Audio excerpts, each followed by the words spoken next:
television station, Glendale Channel 11. Thank you for joining us. All right, well, good afternoon. Welcome to the City of Glendale Council Workshop Session, January 10, 2023. The meeting is called to order. We'll go ahead and do an attendance roll call. Councilmember Clark has an excused absence, so I'm not going to call her. We'll start with Councilmember Hugh. Here. Councilmember Melner. Present. Councilmember Tomachoff. Here. Councilmember Turner. Here. Vice Mayor. Present. Chairman, I'm here. Ms. Bauer, would you introduce item number 1, get us rolling? Landfill rates discussion.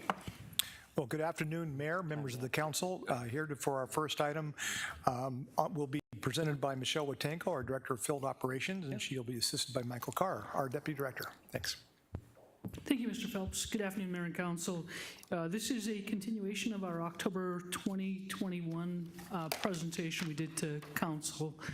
At that time, we presented various landfill rates, and at the end of the presentation, we did say we'd be back to discuss the gate rate as well as others, and so that's the focus of today's presentation.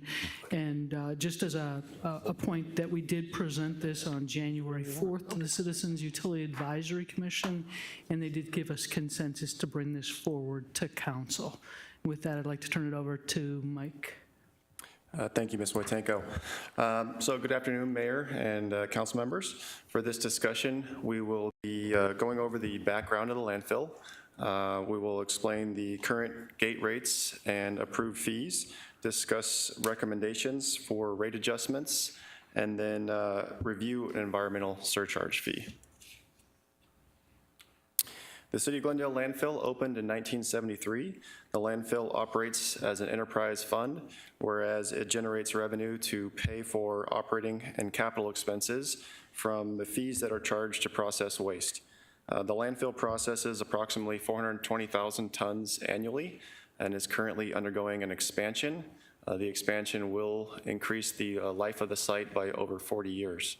And as Michelle already alluded to, we did come to council in October of 2021 to set to add a minimum transaction fee and set rates for the hard-to-handle waste fee, tires, and Freon.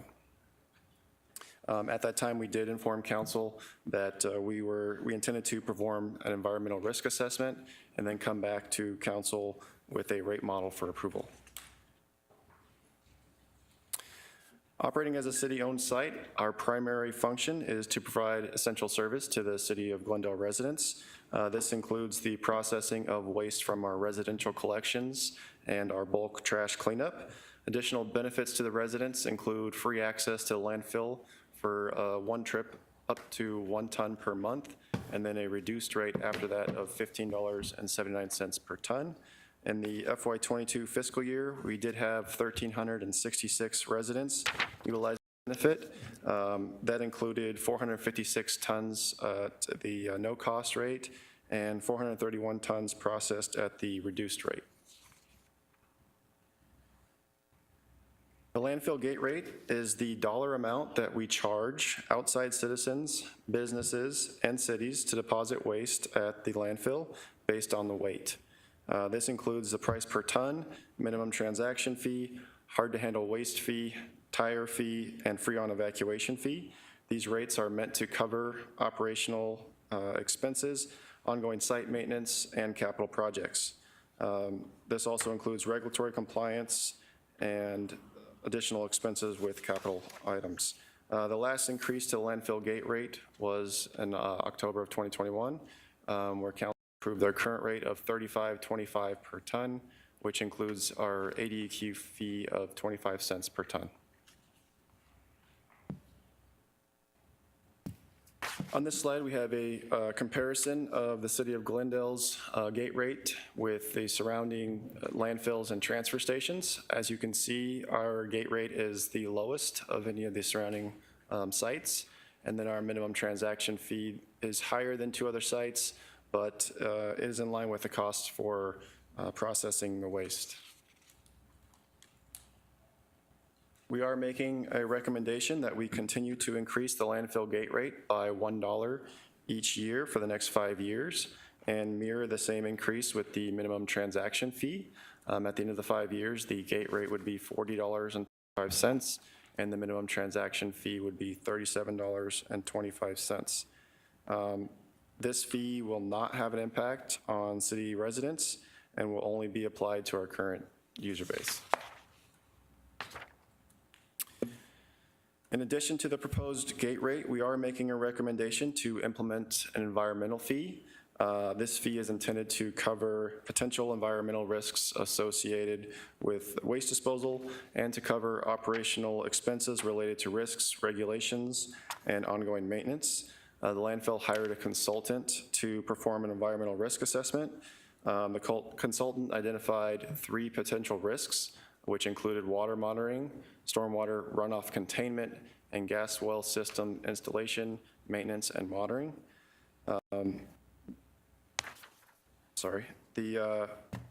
The fee will be used to offset the current operating expenses. The consultant identified $360,000 per year in water monitoring and runoff containment, and $150,000 per year in gas well system monitoring and maintenance. The consultant's recommendation was to cover the annual operating and maintenance costs of $510,000 per year. The fee would be assessed to 254,905 tons of waste that comes in the landfill each year. This does not include any waste from City of Glendale residents and will have no effect on residents or their solid waste collection rate. Using the 254,905 tons, we are recommending a $2 per ton environmental fee that will be used to fund any necessary ongoing environmental compliance. This is a proposed chart of landfill rate adjustments. The items in black were previously approved by council in October of 2021. The items in red are new proposed adjustments, including the additional $1 increase to the gate rate from FY23 to FY27, the additional increases to the minimum transaction fee, hard-to-handle waste fee, tire fee in FY27, and the new environmental fee. These rates were input into the landfill's 5-year forecast and showed an improvement in fund balance and ability to fund our capital projects. In summary, there will be no impact to the citizens of Glendale. The environmental service fee of $2 per ton will cover our operating and maintenance costs for water monitoring, runoff containment, and gas well systems. We have recommended an annual increase to the gate rate of $1 per year from FY23 to FY27, and then we're also recommending an increase in FY27 rate adjustments. And with that, we are looking for consensus on the proposed rate adjustments. Mayor, we can separate each of the items, or we can do all 3 at the same time, whichever you prefer. Before we go there, we're going to start off with a question. Thank you, Mayor. So is this separate from tipping fees, or is this the same as tipping fees? Because these are only applying to non-residents. So does this apply to other cities I just want to understand how this would work. Mayor, members of the council, Councilmember Tomachov, yes, this would apply to other cities that are bringing waste to the site as well. So it is, the gate rate is essentially the tipping fee, the similar terminology for that. The IGAs have a separate cost per ton, but this fee would still be assessed to those IGAs. Mayor, if I could, last time we talked about tipping fees, I know at least the research that I had looked at looked like we were substantially lower than other places in neighboring areas that have landfills. So, and these are, so I just want to understand the gate rate per ton, those are like, that's the $44 is the Phoenix tipping fee? That's correct. Okay. So it still looks like we'd be substantially lower on our tipping fee than our competitors, even at assessing the environmental fee. So Mayor and Councilmember Tomachov, what we looked at was, adding $1 to the gate rate plus adding the $2 per ton was approximately 10%. And we did model it out, and if we increase our rates too high too quickly, there's a so much distance they will travel to come to you. And the consultant thought if we raised our rates too quickly, we would lose some customers. And we do rely on these higher tonnage rates. We charge outside customers more to use our landfill than our internal. And so we went with their recommendation on 10% roughly over time to get us to where we need to be. And so if you look at our, our rate, Phoenix Transfer Station, it's a transfer station, it's not a true landfill. It's somewhat comparable, but we did look at, Waste Management is what they publish to the public. They have many other rates that they will do contractually. So we wanted to be sensitive to some of our customers, but we wanted to make sure that our residents aren't paying for outside customers to do this. So it is a gradual incremental rate increase to get us to where we need to be, but still covering all our costs and putting away money for the environmental risk. Mayor, if I could continue. So did you happen to check Republic Services? Their fees are? That's another competitor to the city. Mayor and council members, Councilmember Tomachoff, we did. They do not have a landfill that's open to the public within an area that would serve the people that we serve. Okay, so we were only looking at places that could actually serve our customers, not necessarily, okay. What's the difference between, Mayor, the minimum fee and the gate rate? What are the difference between those two things? You might have, I didn't see it in a slide, and I may have missed it if you said that. Mayor, Councilmember Tomachoff, so the minimum transaction fee is anything that's brought in under 1 ton. So if a customer comes in with a smaller load, under 1 ton, they're charged the minimum transaction fee, and that covers the cost of our scale house crew, bringing them in, the crew on the top processing the waste and pushing it in the pile, covering with dirt. So that fee is the minimum that they will be charged for coming in with anything under 1 ton. Okay, so if they're dropping less than 1 ton, they're charged the minimum fee rather than the gate rate? Mayor, Councilmember Tomachoff, that is correct. Okay, I didn't understand how that worked. I'm really interested to know, I mean, I understand that the money is used for operation of the landfill and it's an enterprise fund, I understand all that, but every ton that's put in there by somebody outside Glendale shortens the lifespan of the landfill for our own residents. And at some point, that's going to shorten the ability for us to have a landfill. So I don't know how you determine, what's the best practice for this, whether it's better to be really competitive so that you're maybe not encouraging so much, because the people are going to go to the least expensive place. So if we're the least expensive place, then I think we're encouraging people to use our landfill. And I understand the money in the operating budgets and all of that, but I also know that the more waste we take, the shorter the lifespan of our landfill, so. Mayor and council members, Councilmember Tomachoff, when we did the large landfill forecast, and I think it was several years back, maybe 2019 or so, I don't remember the exact date, we talked about, there was kind of that sweet spot. It's exactly what you talk about. We want to hit that point where we're maximizing the life for our residents, but making sure that others are also contributing to it. So we had a model at that time that if we did only Glendale residents, what would our cost per ton be? And so with this model that Mr. Carr, working with finance, has proposed, what we're doing is we're keeping our internal rate low and as low as possible. So if you look back, I think we're charging our residents, if you exceed the 1 ton, it's $15.79 per ton. And we're able to do that because we are allowing some outside municipalities and businesses to use it, but we are charging them a premium to use our landfill. So we're trying to hit that exact sweet spot to make sure our landfill is maximized for our residents, but also that we've got others paying for the use of it to keep our rates as low as possible too. Mayor, just my final comment. I'm not sure that I agree with us being the lowest cost place for people to tip. I don't know if I agree with that strategy. Thank you. Thank you, Mayor. Thanks for the presentation so far. I too am a little bit either confused or about the gate rate versus the minimum fee. So if a non-resident or non-resident business comes and they have less than a ton, they would pay the $32.25.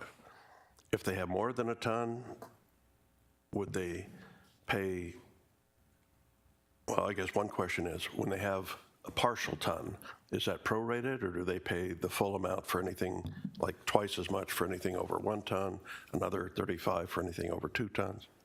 So Mayor, members of the council, Councilmember Turner, the minimum transaction fee, so if it's under 1 ton, they pay the $32.25, and then if it's over a ton, it's prorated. So anything over a ton is charged at $35.25, prorated above that ton. So if it's between 1 and 2 tons, it's prorated by weight, and then 2 tons, 3 tons, and above. So it charges per ton $35.25. Okay, so if it's a ton and a half, they would pay 35 for the ton and 17 something for the half ton. Correct. Okay. So in reading through this over the weekend, a couple of things occurred to me. Why not have the minimum fee and the ton rate be the same, just for the sake of simplicity? You know, your minimum fee, you get your first ton and go from there. And then the other question I have in looking at the prices that we're paying, that they would be paying elsewhere, is why don't we add $5 to our rate and then $1 a year going forward? That brings us up to still below our competition, I think, in every case, or even with the Salt River. But now we're going to be keeping up by adding $1 every year. And So Mayor, council members, Councilmember Turner, so as Michelle has already discussed, we're trying to find the balance of revenues to pay for our capital projects and also being able to bring in the tonnage. So we have a model that we use that shows how many tons per year we take in at the landfill and what the life of the landfill is. So the model's based on a consistency, very close to a consistency of that 420,000 tons per year. Using that tonnage amount and dollar cost per ton, we try to project out the revenues for the landfill. We're using a 5-year forecast right now, but we also have a capital projection cost. So we're trying to match those two and mirror them. The fear is if we raise it too high, too fast, we'll reduce our tonnage, and then we actually won't be making more money in revenues to cover our capital expenses. The capital expenses are there. They're going to be ongoing because we're doing the expansion to the north cell. So we kind of we're trying to balance that, not pushing away customers and losing tonnage, and then also going with inflation and our increased costs, trying to recover those costs and make sure that we can make the model work. thank you. Mayor, if I might, just one other point we want to make, and I had Mike pull this slide back up. So if you're coming in right now and you're not a Glendale resident, oh, sorry, under this proposed fee that we've got, so under FY23, if you're not a Glendale resident and you have no other agreed-upon rate that council has approved, you would be charged the $36.25 plus the $2. You'd be charged $38.25 per ton.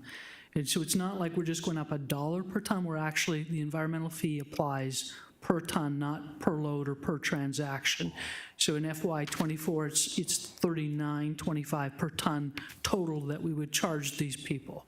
So I want to make sure you understand those fees are combined, and that's when we looked at, if we then took it above the $38.25, we would probably lose customers, and we wanted to gradually ratchet it to where we need to be, such that we are not only recovering our costs, but making sure the cost of the Glendale residents are kept low. Thank you. And if I can, Mayor, so if I'm understanding what you said, we're currently at $35.25. The proposal would actually be to go to $38.25, and that would include the environmental fee Mayor and Councilmember Turner, that is correct. per ton. Well, it gets us a little closer. It just, it's, again, not exactly my area of expertise, but I do use our landfill, as a resident, but I would just think if I was in the business, I don't know that $5 a ton would make me drive farther with 2 or 3 tons of material than to go to the quicker and closer station. But maybe I'm too deep in the weeds. Thank you, Mayor. You're up. Thank you, Mayor. I think some of my questions were answered already.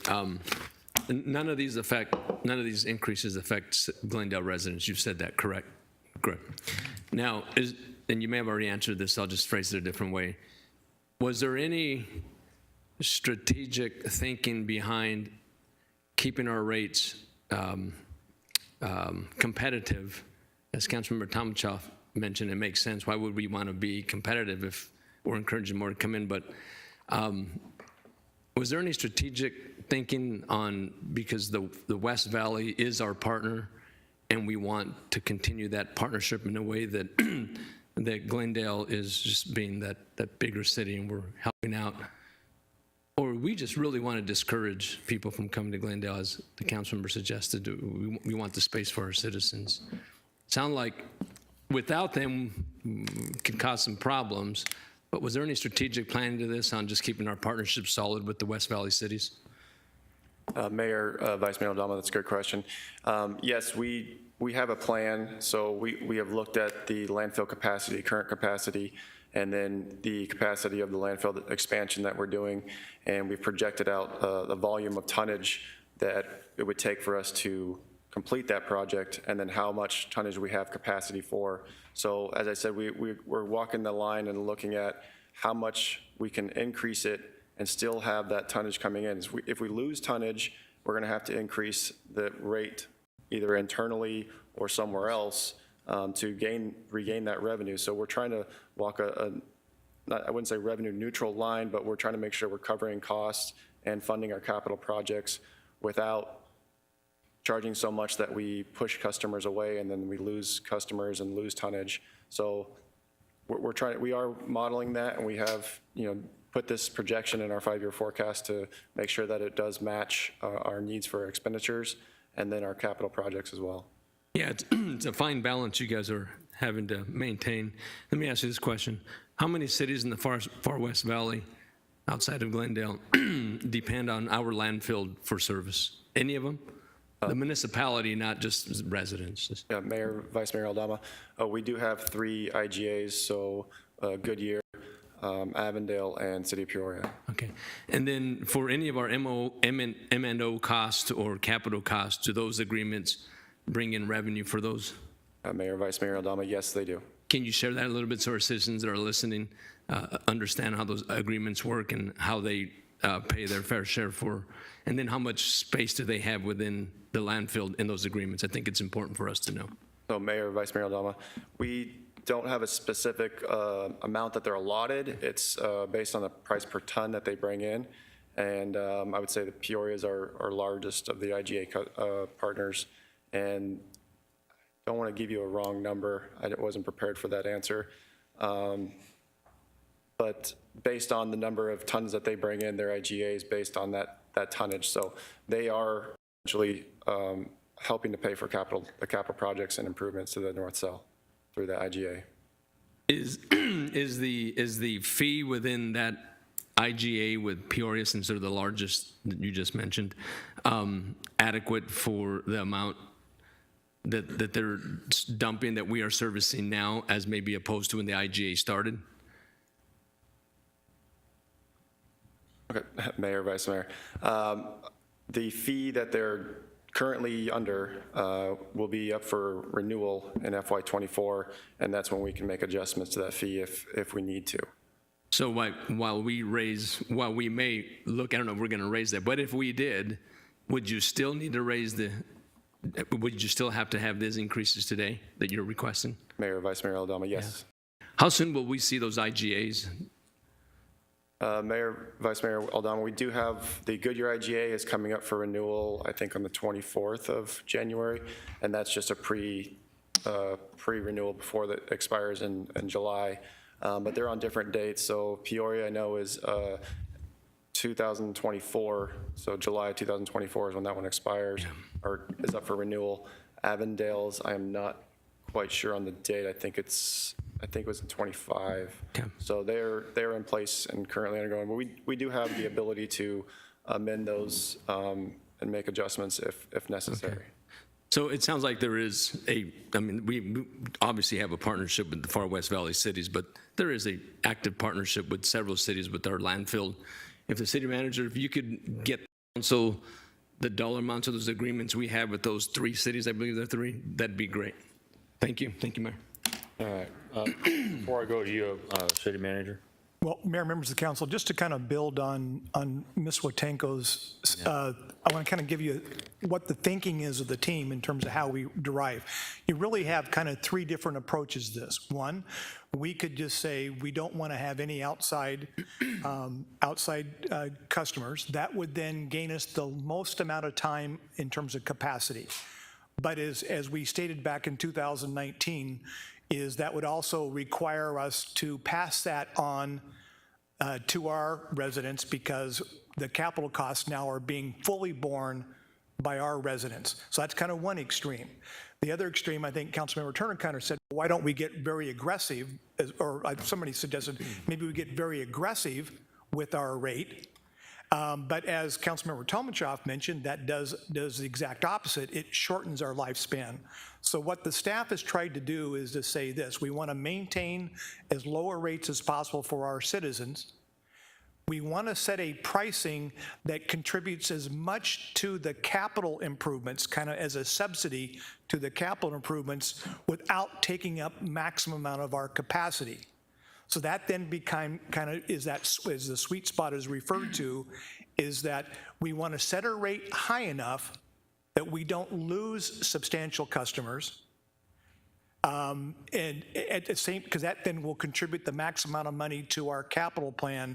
And that's what they've really attempted to do here, was to try to find a balance, feeling that if we went too quickly with a price increase, it may force some people to actually do their own analysis to say maybe, especially those who are, we have regular customers who are subject to this fee.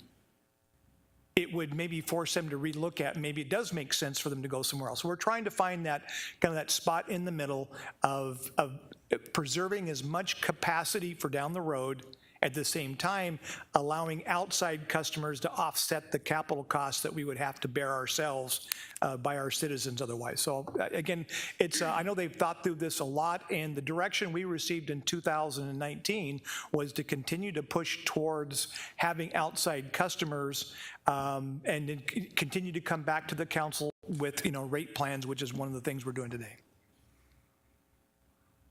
Thank you, Mayor.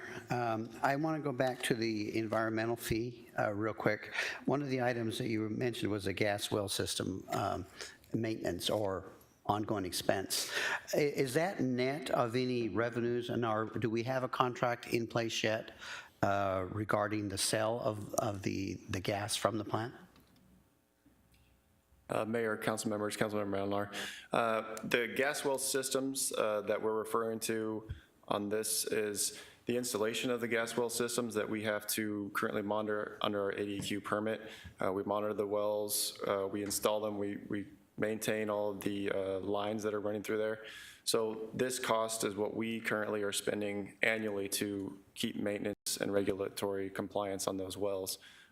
We are in the process of reviewing a gas selling contract.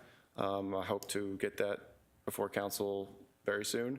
So that's on the agenda for us. Okay, so this is not including any revenues from that at this point then? Any estimates or anything? Okay, thank you. And just a point of curiosity question on the landfill for, this is all, I understand, non-residents, but do residents pay for extra for hard to handle waste and for tire disposal at the landfill? Mayor, Councilmember Malnar, sorry. We don't take tires per se at the landfill, come through the IGA generally. We don't encourage tires to be deposited there. There is other sites for depositing tires. Hard to handle waste, no, we do not charge extra to City of Glendale residents. Okay, thank you. And just an overall comment, I appreciate the work that you went into to create this analysis. I know it's you are walking on a very small edge to balance it out. But I believe, based on what I've heard here today, that the residents will benefit from doing this rate increase. And though it may not be the absolute ideal for everyone, I think for the residents, it's going to be a benefit for them, and I support it. Thank you. Councilmember Tomachaw. Thank you, Mayor. Mr. Phelps's comments made me a little curious about talking about capacity. Anybody we have an IGA with, or anybody, do we limit capacity, or do we, I mean, I know a lot of them are probably, some of our customers, probably a lot of them are landscape companies, disposal, haul-away type businesses, things like that. But do we have any, like, do we limit people monthly, quarterly, or we just let them bring as much as, there's no limit that any of our partners can bring to the landfill? Mayor, Councilmember Tomashoff, there's no limit in any of the IGA. There's no limit language. We do not limit any of our businesses that come in.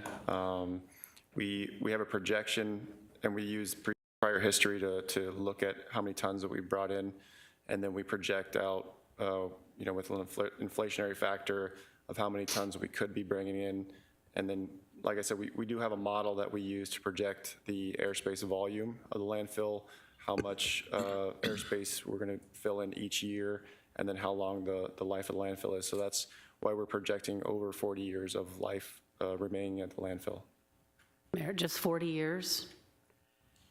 Has anybody run a projection to see if we stop taking all this waste, how long the landfill would last? Mayor, Councilmember Tomashoff, not that I'm aware of.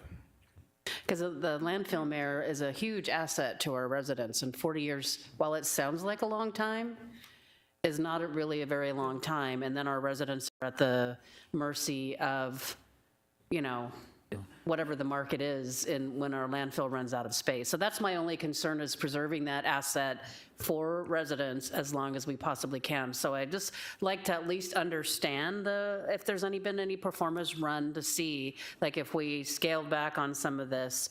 My concern about the cost is that, and maybe you monitor this, is if all of a sudden we see we're receiving a lot more waste than we even, now we say 40 years, but if people are like, Glendale's the cheapest, as somebody said, now we're probably maybe, if they'll drive the extra couple of miles to come to our landfill because they're going to save $5 a ton, whatever it is, or some of these even more than $5 a ton, $15 a ton. If we start receiving a lot more waste, then are we going to be shortening the life down to 35 years, to 30 years? I mean, that's what my concern is. I mean, I appreciate that you've run, but you don't have any way of knowing what people are going to do in the future either. So that's the balance part of this is, but I would like to know if we literally just stopped, because it's not like the West Valley Partners don't have other options. There are private entities that handle this type of service for anybody who wants to contract with them. So while I want to be a good partner to other West Valley cities, my loyalty is to Glendale residents and preserving this very important asset for our residents for as long as we can. I guess I'll address your concern. It's a concern for all of us, but at the same exact time, by not allowing other people to dump or use the landfill, we have to raise our rates to our citizens. And so where's the damage done? Is it done because we raised the increase so much that the citizens are upset because they're paying a much higher bill, or that we analyze it, watch it? If I remember right, 5-6 years ago, you guys came up with some procedures that actually increased the life of the landfill another 20 years. Is that correct? Mayor, that's correct. Okay, so I know they're constantly watching it and analyzing it, and there's a point where we're going to have to do exactly what you're talking about. There's no doubt we won't be doing that, but councils will have to do that. But I'm not ready today to tell my customers their rates are going to double because we're getting rid of all the commercial from outside of our city. Mayor, if I could, are you going to monitor this to see if our rates are attracting more tonnage than our competitors? And if we are, bring that back to us and say, maybe we underestimated how much we're going to be receiving. So 40 years, I'm sure we have a plan for 40 years at the end of the life of the landfill, but I just don't want to shorten the life of the landfill. That's my concern is, so, Yeah, Mayor, members of council, Councilmember Tomachoff, for those of us, if you recall, if we stayed awake during our econ classes in college, we talked about price elasticity, and that's how you control this. There's a direct correlation to pricing and volume. And so the way we will do it, it's pretty difficult to say one person can only bring so much tonnage in. But what you can do, as we monitor this annual projections, we have projected out how much outside waste is deposited at the landfill.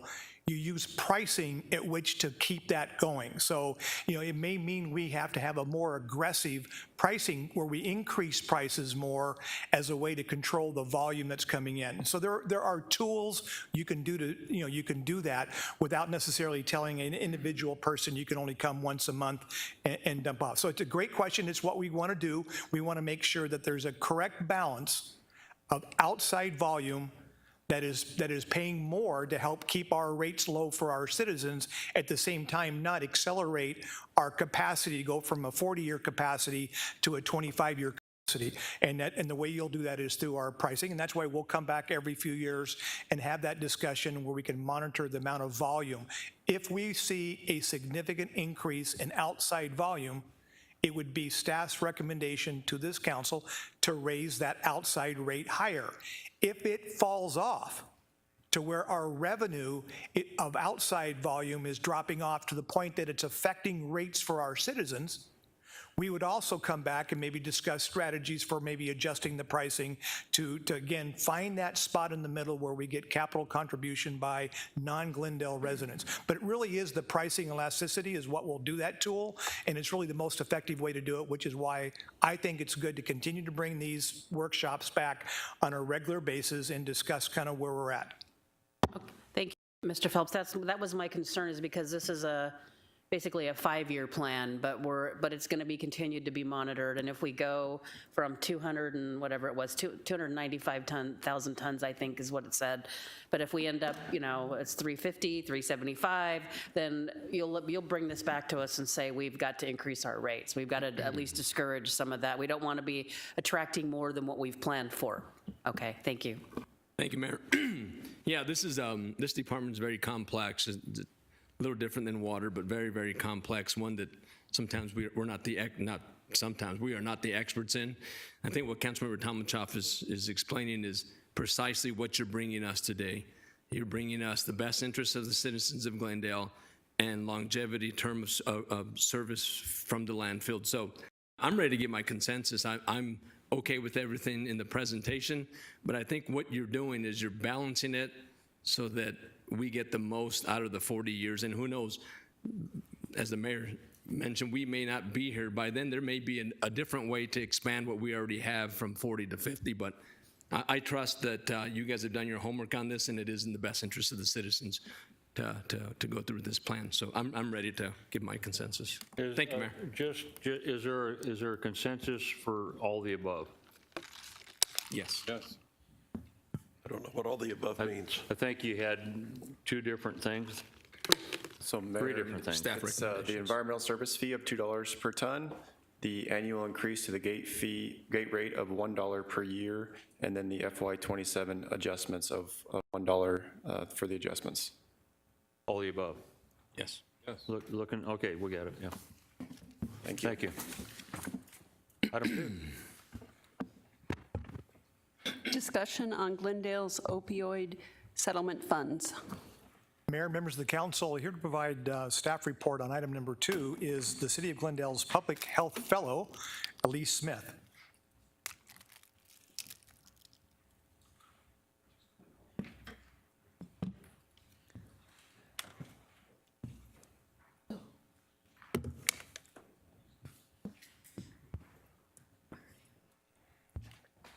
All right. Good afternoon, Mayor and council members. My name is Elise Smith, and I am the Public Health Fellow with the City of Glendale. And to my left, I have Dr. Marcy Flanagan, the Executive Director of the Maricopa County Department of Public Health, and accompanying us is Deputy City Manager Rick St. John. So today we're here to discuss Glendale's opioid settlement funds. We have already received our first disbursement, and with the amount that we have been given, we feel that it is best to discuss whether it is prudent for Glendale to retain its funding or to return it to Maricopa County. So just to give some background on this settlement, it was found that pharmaceutical companies had failed to prevent the flooding of communities with opioids, resulting in the present opioid crisis. This settlement in particular is in regard to McKesson Corporation, Cardinal Health Incorporated, and AmerisourceBergen Incorporation, who will heretofore be mentioned as the distributor settlement. This is one of multiple of opioid-related lawsuits that there are others that are coming down the pipeline right now. So if you hear about any of those before we tell you about them, that's because this news trickles through media outlets and not through us. So please keep that in mind. This current distributor settlement is worth approximately $19.5 billion, but distributed over 50 states and all the different municipalities within Arizona, we come to Glendale's allocation. So our first disbursement was valued at $124,320,000. This is a 2.3% share of the funds in Maricopa County. And this is going to be dispersed over the next 18 years. And that accumulated over those 18 years is going to be worth $2.2 million. So the exact value of future payments are currently unknown. However, it is likely that they will remain within the neighborhood of that $120,000 mark. These funds are distributed through the county. However, they are monitored by the Attorney General. As I mentioned, the reporting requirements are currently unknown.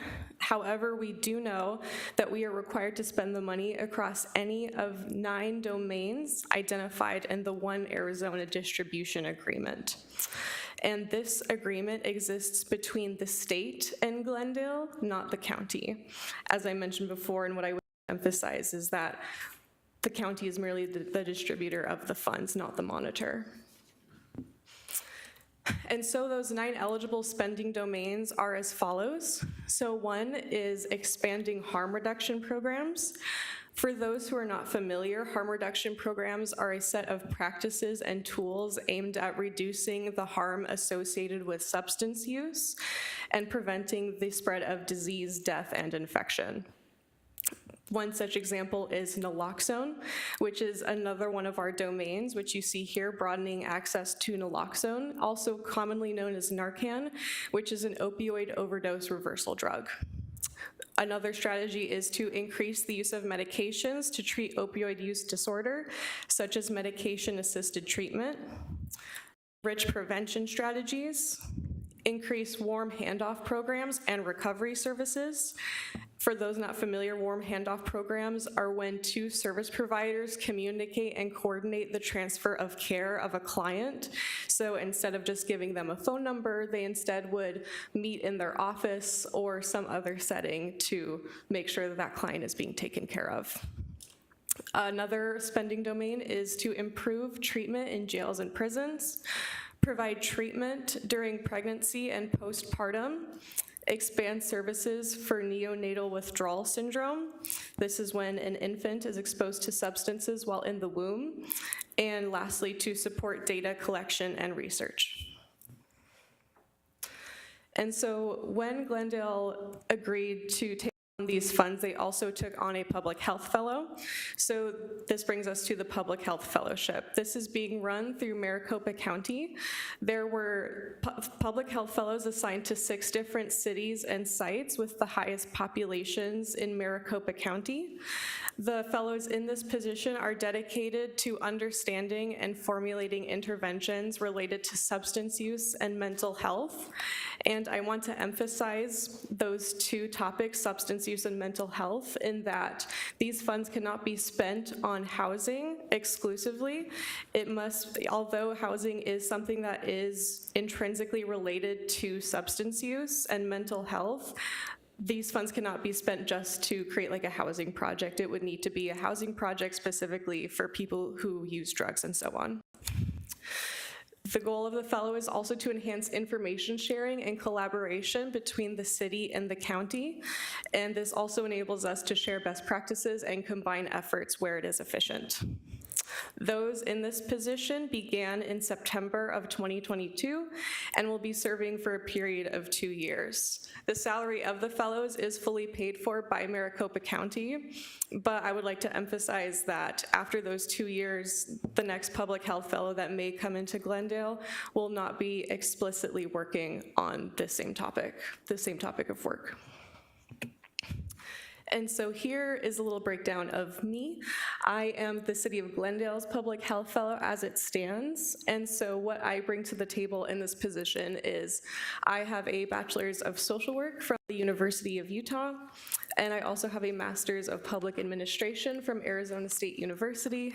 I have had various experiences in behavioral health settings. I worked at a residential treatment center as well as performed some case management for people with mental health issues. I have also served as a program manager for 2 nonprofits in the state of Arizona, including Arizona Town Hall and the Arizona Faith Network. I've also performed qualitative research on homeless populations with published work in the International Journal of Homelessness. So if you ever need some light reading, check it out. So what the county is currently doing now is that they have hired a contractor, LaCroix and Milligan, a Tucson-based contractor that does program evaluation, to complete a county-wide needs assessment. And so what they will be doing is that they will be analyzing trends in substance use across the county, identifying any gaps in services and funding that are currently available, as well as evaluating the capacity of community stakeholders for treatment. I'd also like to point out that on this slide, it says that they will be conducting a SWOT analysis that has since been changed to a scope analysis, which I'll be happy to get into should you have any questions about that specific methodology. And so the vendor will also be conducting key informant interviews and listening sessions across the community with service providers. And it is anticipated that all of these tasks will be completed by June 30th of 2023. And it won't be until that date that the county will release their set of priorities in terms of how they will be using their funding going forward. So with that in mind, we come to Glendale's options, which is that the city of Glendale either retain its funds, there's a little typo on that slide, just ignore that, or to return their funds to Maricopa County. So should the city of Glendale choose to retain their funds, we will be spending our money in accordance with the 9 domains and maintain reporting requirements to the Attorney General's office for the next 18 years. And we will be maintaining communication with the county to monitor for any redundancies in our efforts. We will also be creating an infrastructure to address substance use within the city of Glendale. The fellow will be exiting after 2 years, as previously mentioned, but they will be responsible for creating a sustainability plan. And so with the current disbursements that we are receiving, it is unlikely that they will be able to fully cover the cost of a program. So it will likely have to be subsidized from another source of funding, which really brings us to the essential question of, is it fiscally prudent for the city to take on this responsibility going forward? Should the city of Glendale choose to return its funds to Maricopa County, these funds will be reabsorbed into the county's account, and Glendale will no longer be liable for reporting to the Attorney General. The county itself will be focusing on spending where high need exists, so even if we do give back our funds, then we will still be a region of emphasis because we have a lot of high needs populations in the city of Glendale. The county will also be working on coordinating regional partnerships within the West Valley. So whether we retain or return those funds, we will be a part of those conversations regardless. And it is also worth mentioning that the county does have significant capacity and expertise in tracking, strategizing, and intervening in matters related to substance use.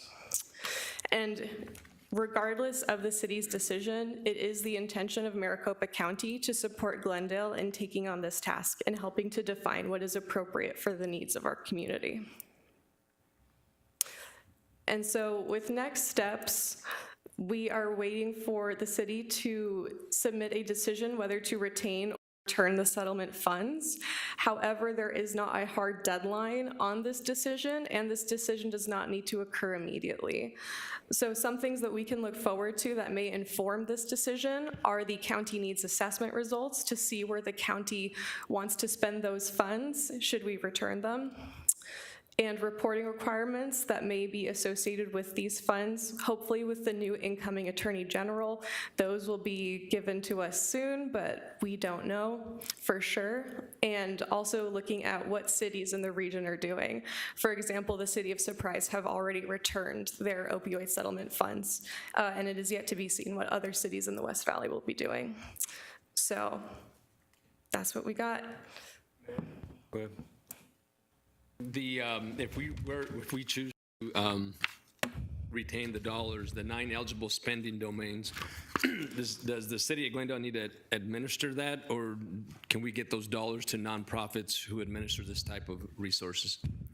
Mayor, Vice Mayor Aldama, we would be able to get those funds to nonprofits. It's just that those nonprofits would also have to be working in one of those 9 eligible spending domains. Right. Yeah, as long as they have that within their Yes. capacity, Yes. we could do that.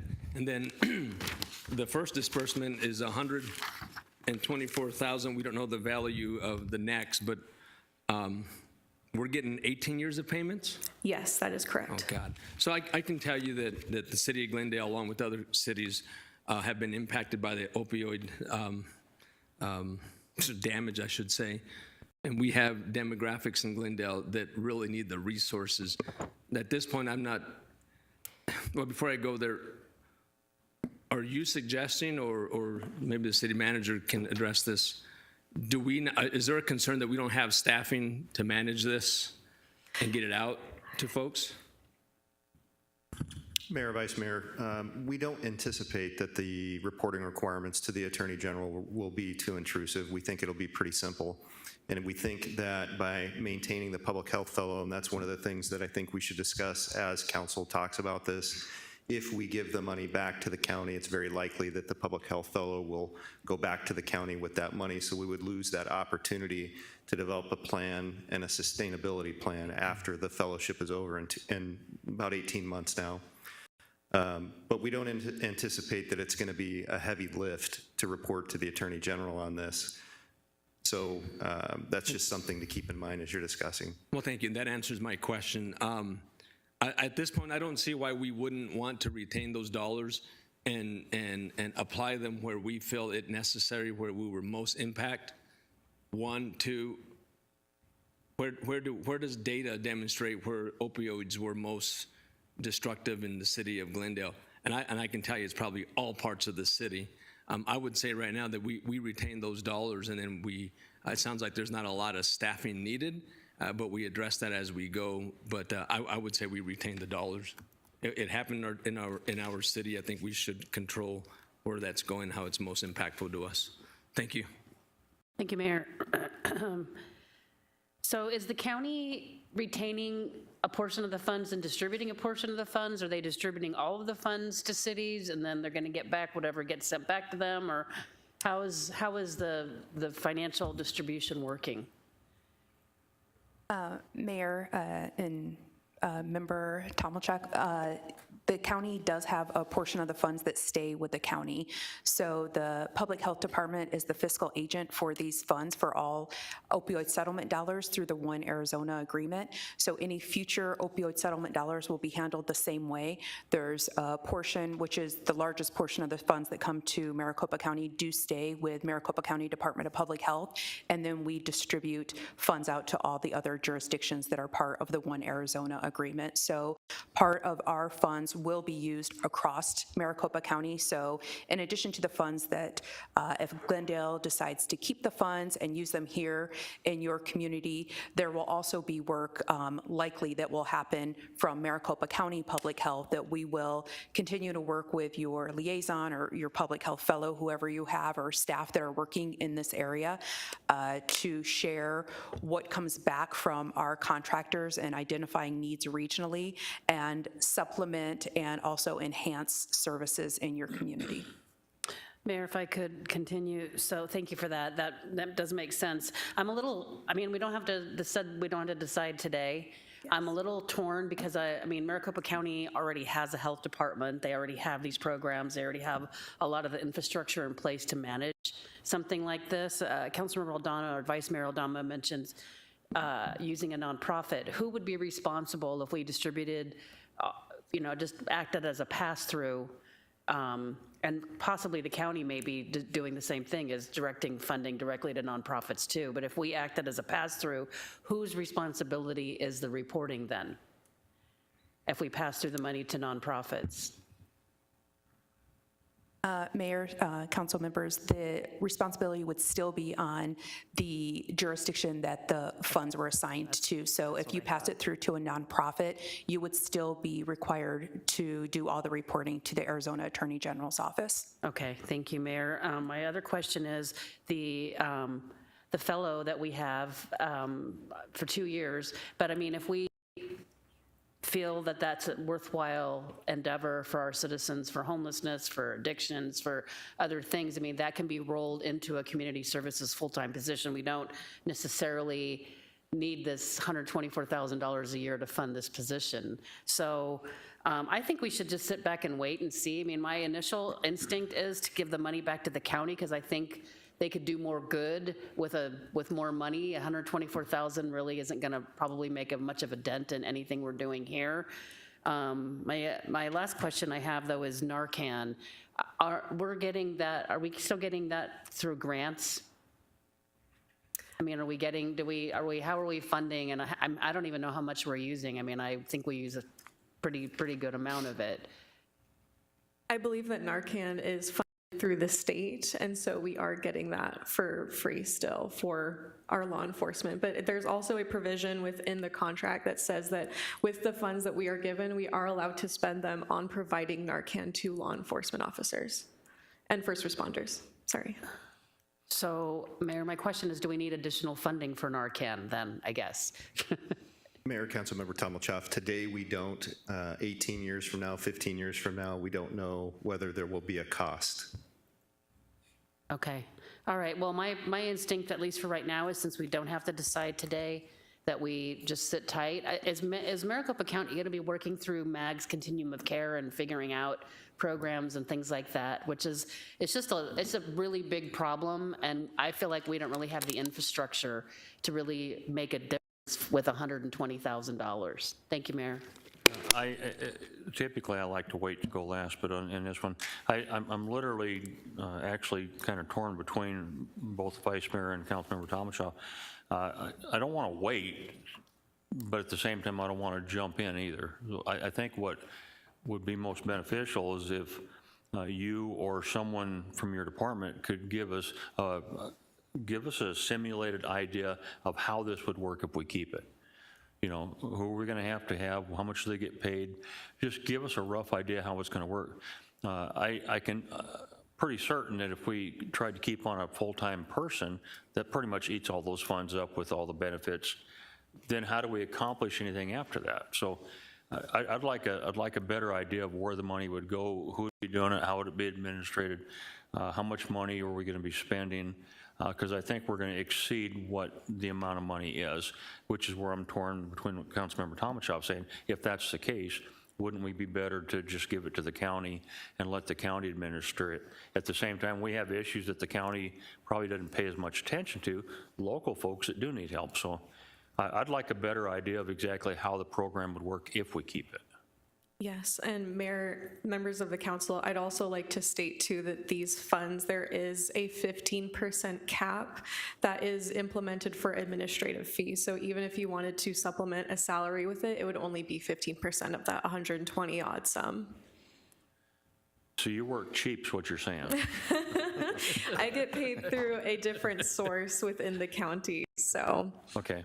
I'm set. Thank you, Mayor. And Mayor, to tack on to that response, I think we need to do the scope analysis first to determine what the regional problem is and where those funds might be best used. We're doing our own analysis internally, focusing on prevention strategies primarily right now, but we do know of some not-for-profits that work in our community for the medicated use or drug-assisted opioid disorder help. And so there are a couple of different opportunities. Our hope is the public health fellow Elise will develop a plan over the next 18 months that's sustainable, that focuses those dollars where it would be best for the city of Glendale, should the council decide to keep those funds. If those funds are returned to the county, we would be completely reliant on our relationship with the county to make sure that at least some of those efforts occurred in Glendale, and we've been given assurances that they would, of course. Mayor. Okay, well, hold on a second, Councilmember Turner. Thank you, Mayor. Ms. Smith, good presentation. You're a credit to the ASU MPA program. Most of my questions were answered in the material that was distributed. I do have one. If we make a decision, can we later change our minds, like in a year or two, once we find out if the 127 level is roughly what we would be continue to be getting, and or what other settlements with other pharmaceutical companies we would be benefiting from? So what's the option there? Mayor and Councilmember Turner, at this point, I can talk to our county attorney and ask that question. We've only been asked about returning the funds because we've already paid out some funds to cities that have now want to send it back to us, and we know that we can accept those funds back. My guess would be that you can change your mind. I don't know that we would be able to go back and give you funds if you decide 3 years from now you want the money to start coming to you. I don't think we'd go back historically and pay you for the 3 years that you had us giving the funds, but I believe moving forward, we would be able to have that agreement in place that we could send the funds to you. But I can double check that with our county attorney and get that answer back to Elise. Thank you, Mayor. If I could continue then. So we're not under a deadline to make a decision. Of course, if there's going to be some money moving back and forth, if we, I suppose we get it if we don't decide otherwise. My feeling is at this dollar amount, it's better to have the county handle it, and it's a regional issue. Even though we have local impacts, it really is a regional issue. And the economies of scale that would be benefited working at the county level, both with labor and anything else that's consulting and all of that, would make this money go as far as possible. Now, if in a couple of years we find out that we're dealing with $1 million, and maybe we aren't as pleased with the direction the county's gone with it, then I would like to see us have the option to bring it in-house at that point. But at this point, either do nothing or let the county keep it. Thank you. Thank you, Mayor. I like the suggestion made that from the mayor that let's go back and study a little more. And here's why. Excuse me. We really need to dig in deep and find the data where it most impacted the city of Glendale. I just read that since 1999, there was 932 people who have been killed by opioids in the U.S. and still counting because of the residual effects from the drug. So people are still passing away today that are off the drug. So we need to we're not in a hurry to do this. I still feel that we need to keep the money here. It impacted us here, we need to keep it here. We have a lot of problems. We have good staff that can go data mine and find the information needed where it was mostly impacted. So that's where I am, but I got a question for you. Can these dollars be used within those 9 categories, but in a preventive way to prevent use of other drugs? Mayor, Vice Mayor Aldama, pardon me. I do believe that this can be used for general prevention. I don't know how it comes down in terms of looking at other drugs, but I do know that at least with the rise of fentanyl specifically, because that's not like a prescription opioid, however it is an opioid in general, that would be something that we could address through the use of these funds. I figured you would use that drug, and that is running rampant around our communities. City of Glendale, regionally, U.S., everywhere. Why wouldn't we use monies available to us as a result of a settlement that can help prevent that? I think police and fire can be involved in that. I think it doesn't cost us much to administer those dollars. We keep it here. But I agree, we need to find some more data that supports it if we're not in a hurry to do this. I remain that we need to keep the dollars here. Thank you, Mayor. Okay, so if there's no other discussion, what is a date that you have to have a decision by? Mayor, I have not been given a hard and fast date from the county, and I don't think that Dr. Flanagan has one either. But at least for the sake of the time that I'm here, let's say 2 years. But there is no hard date. Could we maybe bring this back a couple months from now with maybe some of that information we were looking for? Maybe we can make a decision at that point. Mayor, members of the council, we do anticipate that the Attorney General will make a decision prior on the reporting requirements prior to the next dispersion, which is in July or August. Okay. So we will be coming back to council once we know more about the reporting requirements and what we might be able to do with the funds locally. As Elise talked about, the county plans to have that scoping work done by June of this year. So in June, we have that information. Probably shortly thereafter, we have the reporting requirements. And in the end of June, before summer break, we can bring a conversation back to council and make an informed decision at that time. Mayor? Yeah, I just want to clarify something. We keep using, I know I have and a few of us have, we've used the term not in a hurry. But I want to be careful with that because we are in a hurry. There's people out there hurting that need prevention and people that are hurting that need post-care, and we are in a hurry. So the timeline that you just lined out, I think it's acceptable, but we are in some hurry. Let's not sugarcoat this thing. We're not in a hurry to spend money. It's not a lot anyway. If we can save one person, then yeah, we're in a hurry. So I just want to make sure we get it back and let's get it moving. Let's make that decision. So thank you. Thank you, Mayor. All right. You have what you need? Yes, sir. Thank you. Affordable Housing Development Incentive Program. Mayor, members of the council, here to provide the next item from the staff is Jean Marino, our Director of Community Services.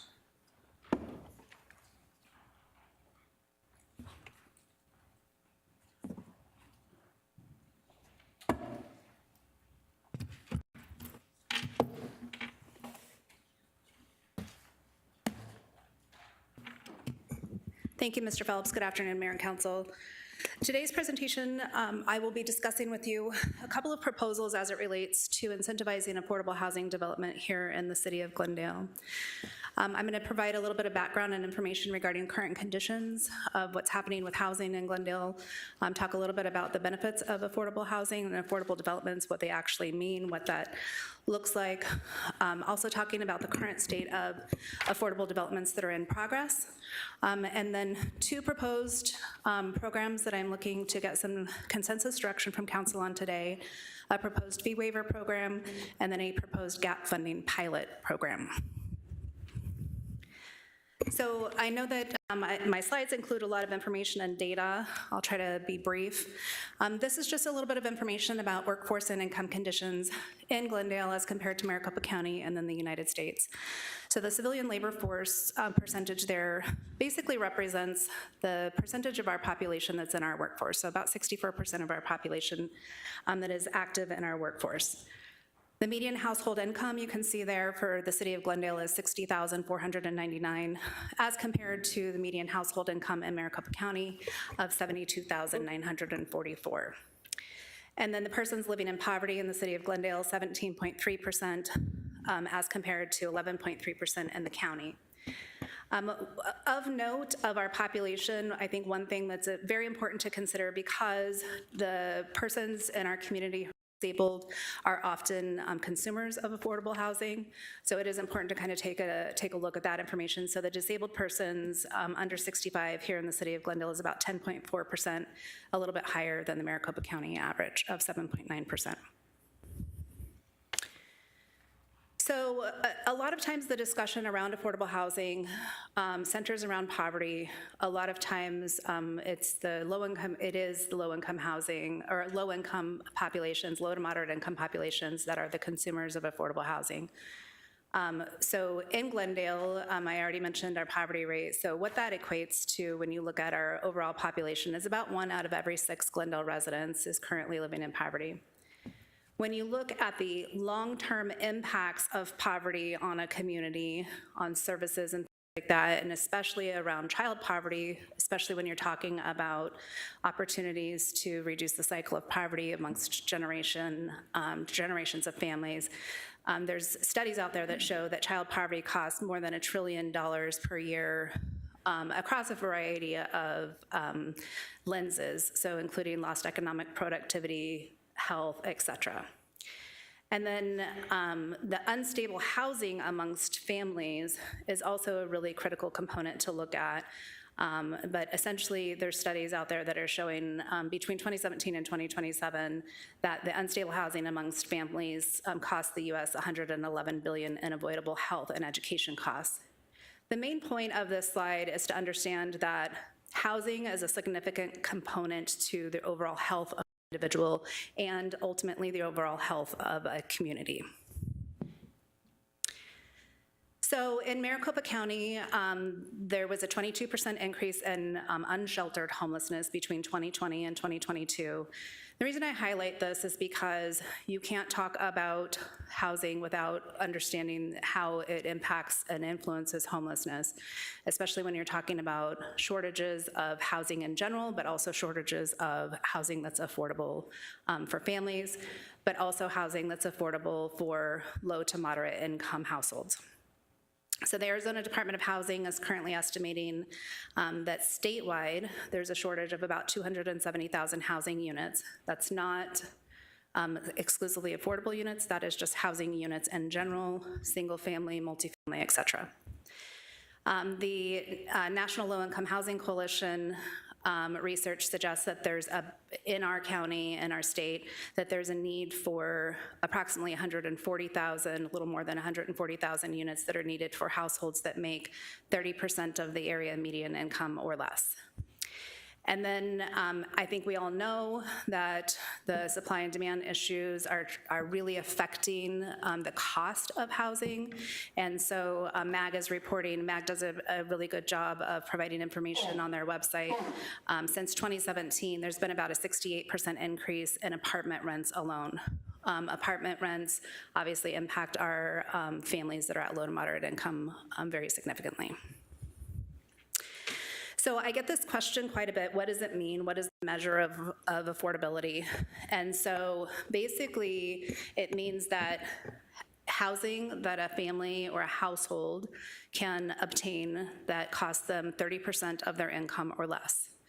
And so when you look at our region, and specifically in Glendale and Maricopa County, I've just given some information about what kind of rents are needed. So in Glendale, the area median income, so that's the average income of everyone in the city of Glendale, is about $60,499. In order to have a rent where I'm only spending 30% or less on my rent or my housing, the rent rate that I need is about $1,500 a month. For a low-income family, which is a family or a household that makes 80% of the area median income or less, it's about $1,200 a month. And then for a household that makes 50% of the area median income or less, the rent that's needed is under $1,000 at $756. So it just gives a little bit of context.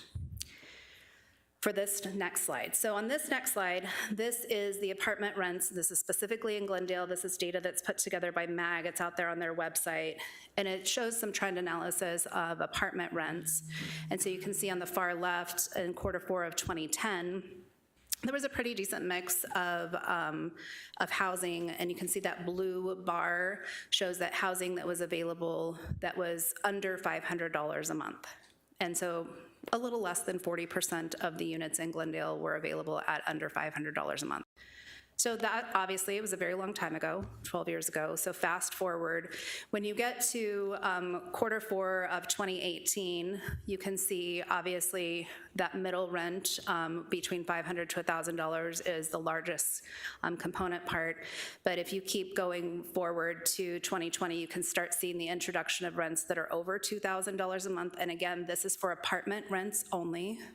So you can start seeing the introduction of units that are being rented at $2,000 a month or more, and basically no rents available or very few rents available at that under $500 mark.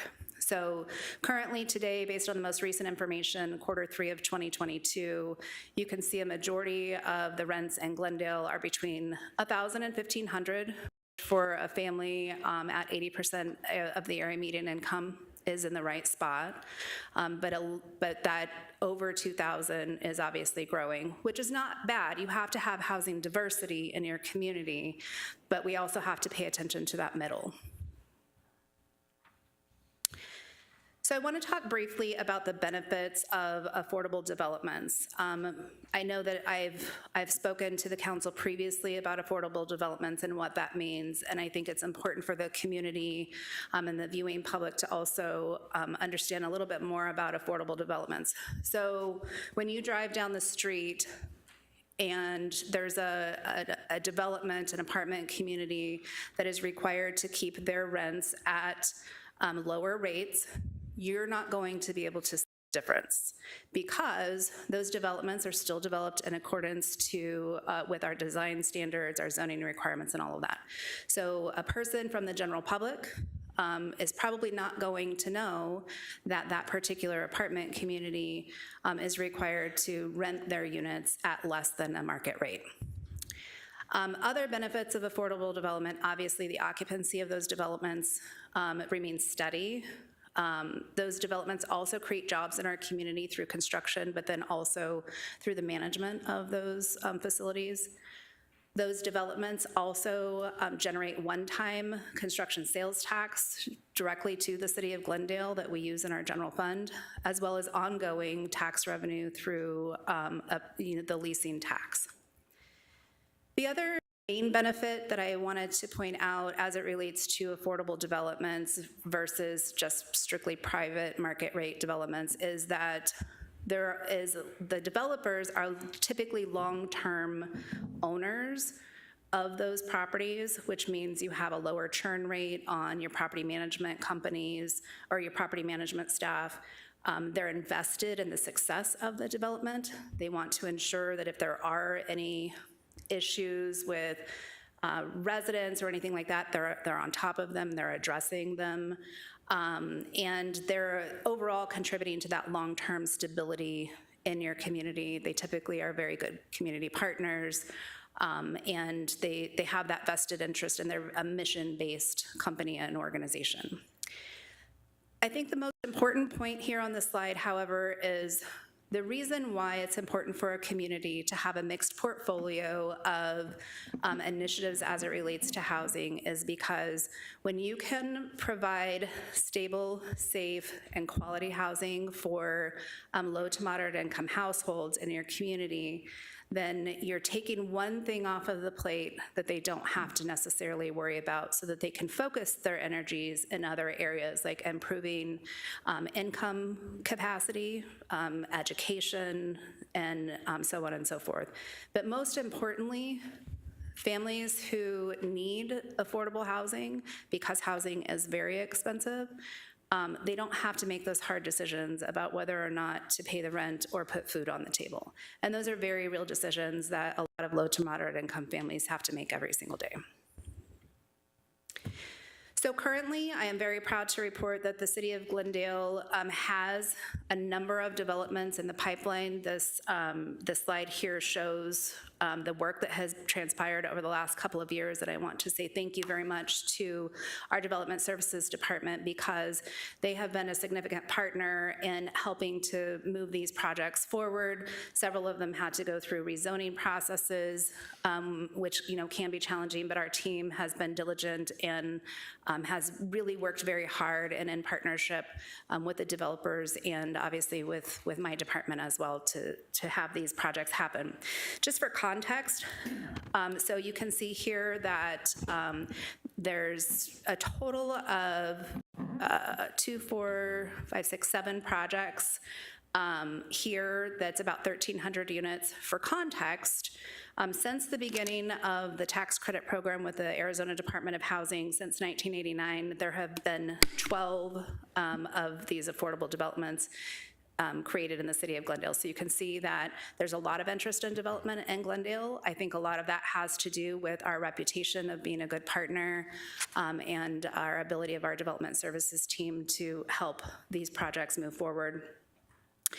I think what's important to note is that of those 12 developments that have happened since 1989, 3 of them have completed their 30-year period of affordability and are no longer required to be maintained as affordable. Over the next 10 to 11 years, we have 3 more that will fulfill their period of affordability and will drop our number of affordable units to under 500. And so it's really important to kind of understand that and put that into context. If all of these developments occur within the timeframes shown by the winter of 2025, there will be a total of 16 affordable developments in Glendale for a total of 2,085 units based on what's currently existing plus these new. I want to point out that when you look at our poverty level and our population and look at the average number of people per household, approximately 15,000 residents in the city of Glendale could benefit from having the ability to rent a unit that is at 30% of their income or less, based on our poverty statistics and our cost per household. So you can see, while we have a lot that's in the pipeline, we're doing a lot of work on this, there is still opportunity to expand the availability of affordable units in Glendale so that we can continue to support and stabilize our families to hopefully improve and reduce generational poverty and reduce our overall poverty rate in the long term. Mayor. Go ahead. Thank you, Mayor. Ms. Moreno, thank you so much for the presentation thus far. I'm on page 3, and under Glendale, all categories, for the exception of the labor force, we're competitive there, but under the other 3, why do you know demographically where the poverty is, where is that most happening? And yeah, which demographically part of Glendale is that happening at? So I don't have the map, but a majority of our low-income census tracts are located in the 85301 zip code. So it is mostly southern Glendale. There are a few pockets in northern Glendale, but I can follow up with the mayor and council and provide you with the map of the low-income census tracts. Yeah, if you can get that for us, that'd be great to have. And then do you have data that demonstrates why in that zip code, in that demographical area, the poverty is so high and the median income is so low? And I think that's data we need to have, and at least I'd like to have it, nobody else does. And then secondly, thank you for reviewing all the projects, and you've given me a lot of updates on those. I'm really happy about that. But the council asked for an inventory of vacant properties, whether they're privately owned or owned by the city. And we do a great job on economic development and bringing in businesses, and in even working with those who want to use tax credits to build multifamily affordable housing. But we don't have any program that's a call to build. And so what do we have to do that, to encourage people like, come to Glendale, we need you. And here's the inventory of our properties. And no, we don't own them all, but we're looking for this type of development. So why aren't we doing that, and what's it going to take to do that? And maybe not under your wheelhouse, but will that help, I should say, that is under your wheelhouse? The Mayor and Vice Mayor Aldama, thank you. That's why I'm here today, is because these proposals that I'm presenting to council, I think will help give us a competitive advantage to attracting affordable development to the city of Glendale. Just, from the developer's perspective, knowing that there's a partnership that I can help move them through the development pipeline in conjunction with our development services, that we have an incentive program specifically because we want to provide additional affordable development in our community. I think that will go a long way. In terms of your question related to the land availability and those types of things, that's something that is certainly on my plate in terms of understanding because the city doesn't own a ton of land that's available for development, but there are parcels of land that are owned by other nonprofit entities or governmental organizations within our boundaries. And so working and doing proactive outreach with those organizations to say, okay, you've got this land, what are your plans for it? Can we help you develop a plan for that? And could that possibly be a way to address the affordable housing needs? So I'm going to talk a little bit about some of the issues later on in my presentation, but one of the biggest challenges to developing affordable housing is the land cost, right? So anytime that you can provide either free or reduced land in support of an affordable project, it makes the project easier to pencil out. So I think I have to praise the council. We obviously have one of those projects that's reflected on the slides, TWG, thanks to the council's participation in that is taking place on city-owned land. And so anytime that we can identify those opportunities where the city has an asset or we can work with a partner to reduce the cost of that asset, will be value added. These two programs that I'm proposing today, though, I think in my discussions with the, just high-level discussions with the development community, would something like this help you? The resounding answer has been yes. Mayor, if I may continue. So thank you, Ms. Moreno, for that. So clearly, you'll get us some information, but clearly there's a disparity in poverty and income in parts of Glendale. So I spent over 8 years on the school board, and I remember telling the school board and our administration there that when school districts within the district or schools within the school district need help, they need targeted help. We had schools that were failing, so we just rushed to that school and we targeted the resources and we got them back up where they need to be. Well, that's what I'm looking at here. The data shows and demonstrate that we need targeted resources to parts of this city, whether if it's north, east, or west. Sounds like it's 85301. We need to start putting a plan together that's preventive. We don't need to wait. It sounds like you're not. We don't have time to wait. We need to start looking at the data and how do we target those resources and how do we start creating a program that helps build more affordable housing, because it ain't going to stop. I mean, and there's a trend going downward, but it isn't going to stop. So the reason why I'm asking for that demographic information is so that we can start looking at the resources and what role does the city of Glendale play in those poverty-stricken communities. No, I'm not saying go give money out to people. How do we play a role in that outside of this program of building more affordable housing? But I'd like to see a strategic plan. It sounds like maybe that's the route you're going. But like we did in the school board, we've got a part of our city that needs help, and how do we target specific strategic resources to those areas? Thank you. Thank you, Mayor. So on the developments that are currently in process, so I want to talk a little bit about those developments. Currently, all of those developments we do think that they will come to fruition, but they are experiencing some significant funding gaps, which are putting them at risk. Every single one of those developments that was on the prior slide have received their LIHTC awards. They have deferred developer fees, which is a way that they can assist with making those projects pencil out financially. Foundation, agency, and other grant opportunities have also been applied to all of those other projects. So the projects are complex when it comes to putting together and assembling the financing package, and so it will layer a bunch of different financing sources, with most of it being the tax credit programs. But every single one of those projects has a gap, and so that is the reason I'm here today, is because I want to help address the gap for the existing, but then also create an opportunity for sustainable programming into the future and to test some ideas.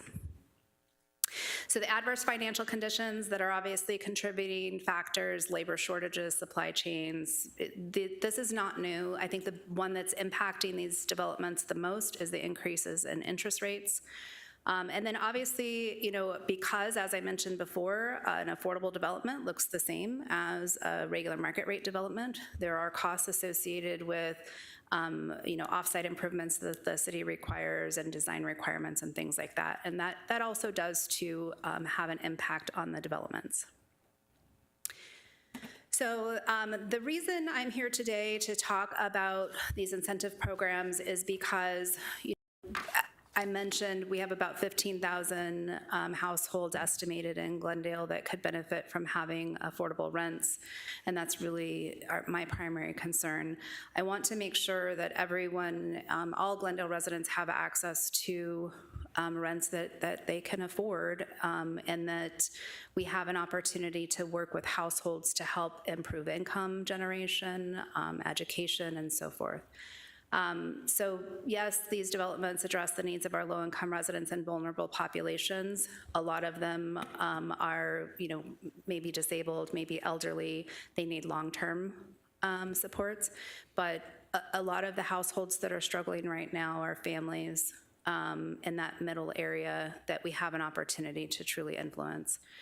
The other thing that's important for affordable development is it can stimulate infill and adaptive reuse. So very specifically within the Glendale Centerline Overlay District, that's a prime opportunity to promote redevelopment and adaptive reuse as well.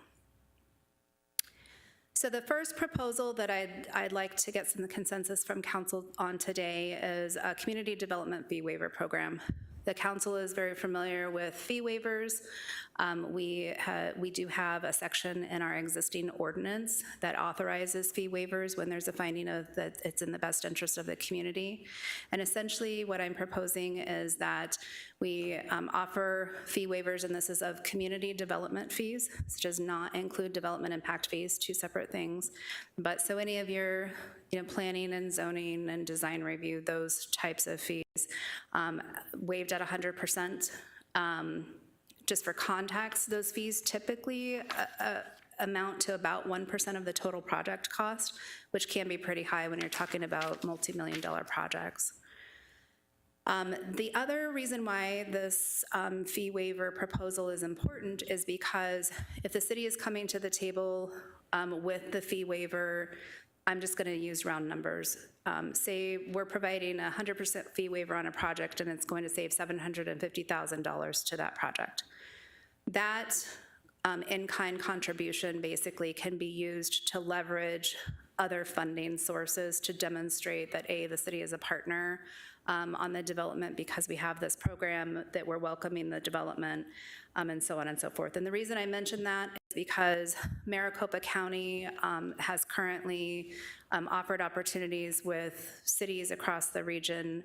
They're investing about $65 million to provide gap funding for affordable projects that are in the pipeline. But they do have to demonstrate that there's a commitment from the local municipality. The information is preliminary right now. They asked us to respond. We responded. We gathered information from all of our developments that are in process, and we submitted a proposal for $16.6 million is what's needed across all of those projects for gap. We would have to demonstrate that we are financially committed to those projects as well. This is a way of being able to do that. And so with that, I have included in your packet a proposed draft of the ordinance. It would just add a new section to that fee waiver section and specifies that it would be 100% fee waiver for community development fees as long as the developer was maintaining a 30-year period of affordability. All of these projects would be related to the tax credit projects, which are administered by the state. And so the ease of ensuring that they're maintaining affordability would be easy. That's just communication with the Arizona Department of Housing, ensuring that they're fulfilling their reporting and regulatory requirements. The one ask that I would have is so that this is a seamless and very quick process is that those fee waivers can be approved administratively by the city manager with a report and a copy to the city council when those fee waivers are approved. And with that, I would be looking for consensus direction on this item and answer any questions. Thank you, Mayor. Just one question regarding the proposal. Is there a minimum number of units of the total that they would be developing that would be required to obtain this fee reduction? Mayor and Councilmember Malnar, I wouldn't go so far as to say that there's a minimum. I will say this, that in order to make the project pencil, they typically will have to develop a minimum number of units. The lowest number that I have over all of the developments that have been developed over the last 30 years, just give me a second.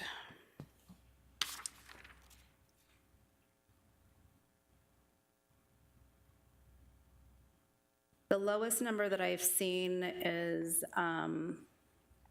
16 units. Out of, That's the total number of units in a development that received a tax credit project. But that was back in 1997. okay, let me rephrase the question then. So is the tax credit applied only to the units and not to the entire project? It can be both. What we're seeing, like, so with these developments, it's applying to all of the units, but it can be both. It's just more difficult to make the financials pencil out. So some of these developments, as an example, they may have more units than what the tax credit applies to. I can do some follow-up with the Arizona Department of Housing to say, okay, what's the total number of units? But in terms of the tax credit award, it can be both ways. You can say, okay, I'm developing 100 units and all 100 will be affordable, or I'm developing 100 units and I'm going to maintain affordability for 50. Okay. You know, from the perspective of the fee waiver program, we obviously wouldn't approve a fee waiver, 100% fee waiver on the entire development if the entire development wasn't affordable. We'd have to do a proration. So it would most definitely be based on the total number of units that were maintained as affordable for that period of time. Okay, that answers my question. Thank you. Thank you, Mayor.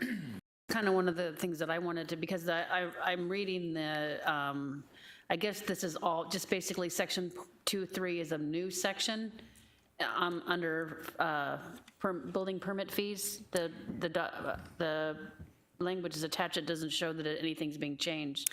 So I'm assuming it's all new. I'm sorry. I apologize. Mayor and Councilmember Tolmachov. So it's section 2.3E is the very specific section that would be added to the city code. Okay. So any of the community development fees may be waived or rebated by the city council as an incentive to attract the development of housing units that will be maintained as affordable for a period of no less than 30 years and so forth. Okay, Mayor, if I could continue. So it doesn't say, I mean, I feel like there needs to be a little bit more tighter, just as you said, we would only offer fee waivers for the number of affordable units. But there's also no requirement for long-term ownership or property management or anything like that, which I think also is a very important part of the project. I mean, we have, I know we have some really good developers that have come in and built some really good projects, but this basically is just saying, casting a really wide net where not everybody who develops these kind of projects possibly is somebody that we may want as a partner in Glendale. So that's why, and I spoke to Councilmember Clark on my way in this morning about this specifically, and her and I kind of are in agreement that I really feel like this should be on a case-by-case basis rather than just a blanket opportunity for anyone. Because I think, honestly, and I don't know what the legal ramifications are, but if you're offering this, then how do you not offer it to everyone? Mayor and Councilmember Tolmachov. So a couple of things. One, obviously adding language that gets very specific to say this would be based on the number of affordable units, and the overall project I think is an important component. In terms of the ownership question, so yes, it is possible that an affordable developer ownership could change. I haven't seen that.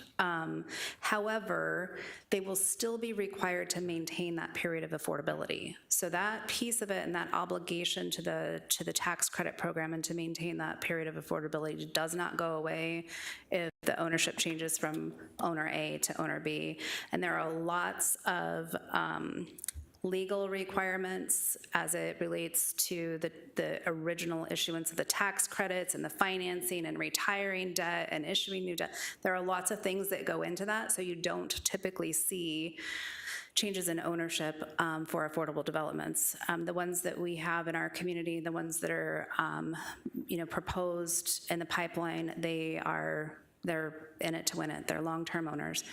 So you generally do not see those changes of Okay, ownership. but this doesn't require that they're using tax credits, and it's very competitive, so somebody could fall outside of those guidelines easily, because if they're not using tax credits, but this makes the project pencil out, and they don't have to follow any of those rules because they're not using tax credits. So I just see this as there could be, I don't know if this is, if all the i's are dotted and all that, because I mean, like I said, we don't want to attract bad development into Glendale, but we're not requiring that they apply for tax credits or use tax credits and relying on those rules when that's not necessarily going to be part of the equation could potentially be a problem. That's why I feel like this should be on a case-by-case basis, so we know who the developer is, we know what they're proposing, we know all of that before we offer an incentive. That's kind of where I'm at. I understand how important it is, but we also have to make sure, and then the property management, I understand the ownership, but property management is a really important piece of this, is that you've got to have good property management to make sure people are following the rules and that the property doesn't turn into an undesirable place for families to live. And in order to do that, you've got to have good property management. So I think the concept is a good idea, but I think, for me anyway, we need to maybe refine it just a little bit more and have some more stricter requirements, or just do it on a case-by-case basis. Thank you. Mayor and Councilmember Tolmachoff, so I toyed with the language in the ordinance because it's a fine line, and I think the city attorney's office would agree that typically in an ordinance, less is more. Just because if you try to put too much into it. However, that being said, we could certainly add language to the ordinance that restricts it to state tax credit developments. I think the only, and it's not really a concern, because at any point in time I could bring forward a request for council to consider a fee waiver. So I really don't have any concerns with that. What I am hoping that we can do in the future, though, is that developers can, mission-based developers can come into the community and develop affordable units without relying on federal funds and tax credit programs to do so. That's a pie-in-the-sky kind of long-term vision, but I have no concerns with adding more parameters in the ordinance language that restricts it to the tax credit programs that are administered by the state. Thank you. Yeah, I mean, like I said, I understand, and I think it's important, and housing has become very unaffordable for a lot of our residents and their families, and I understand the need for that. We've worked with some really great partners. Vecino Group, I know, is interested in coming back and working with us again. They've reached out.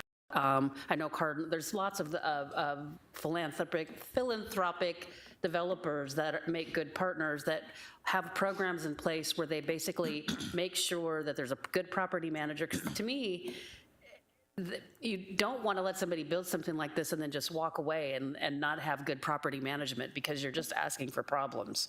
So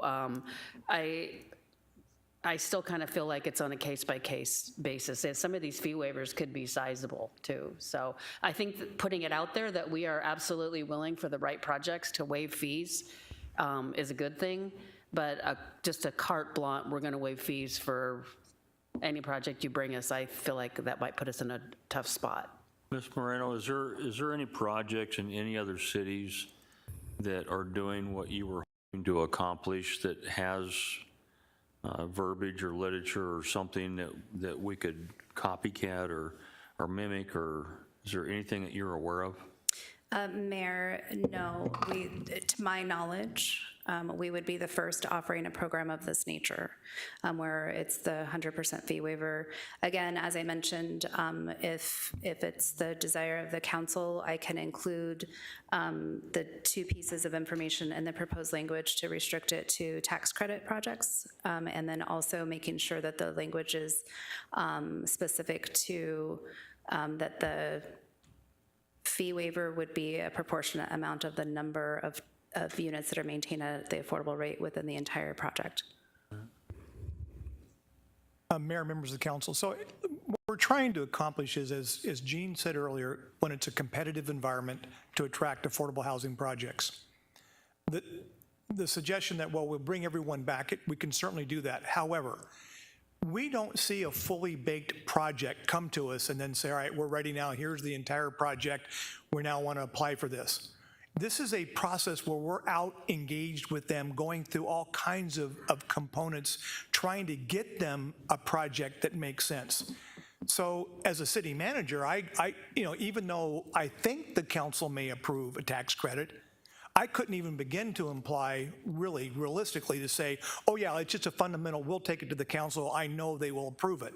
What they're looking for is some level of assurance. Now, I think it's really appropriate, which I think we can do, is to address some of the concerns that have been raised here to make sure that the program of approval has to stay within parameters. But I think what we're trying to do is to be nimble and to have a competitive advantage in attracting these kinds of projects.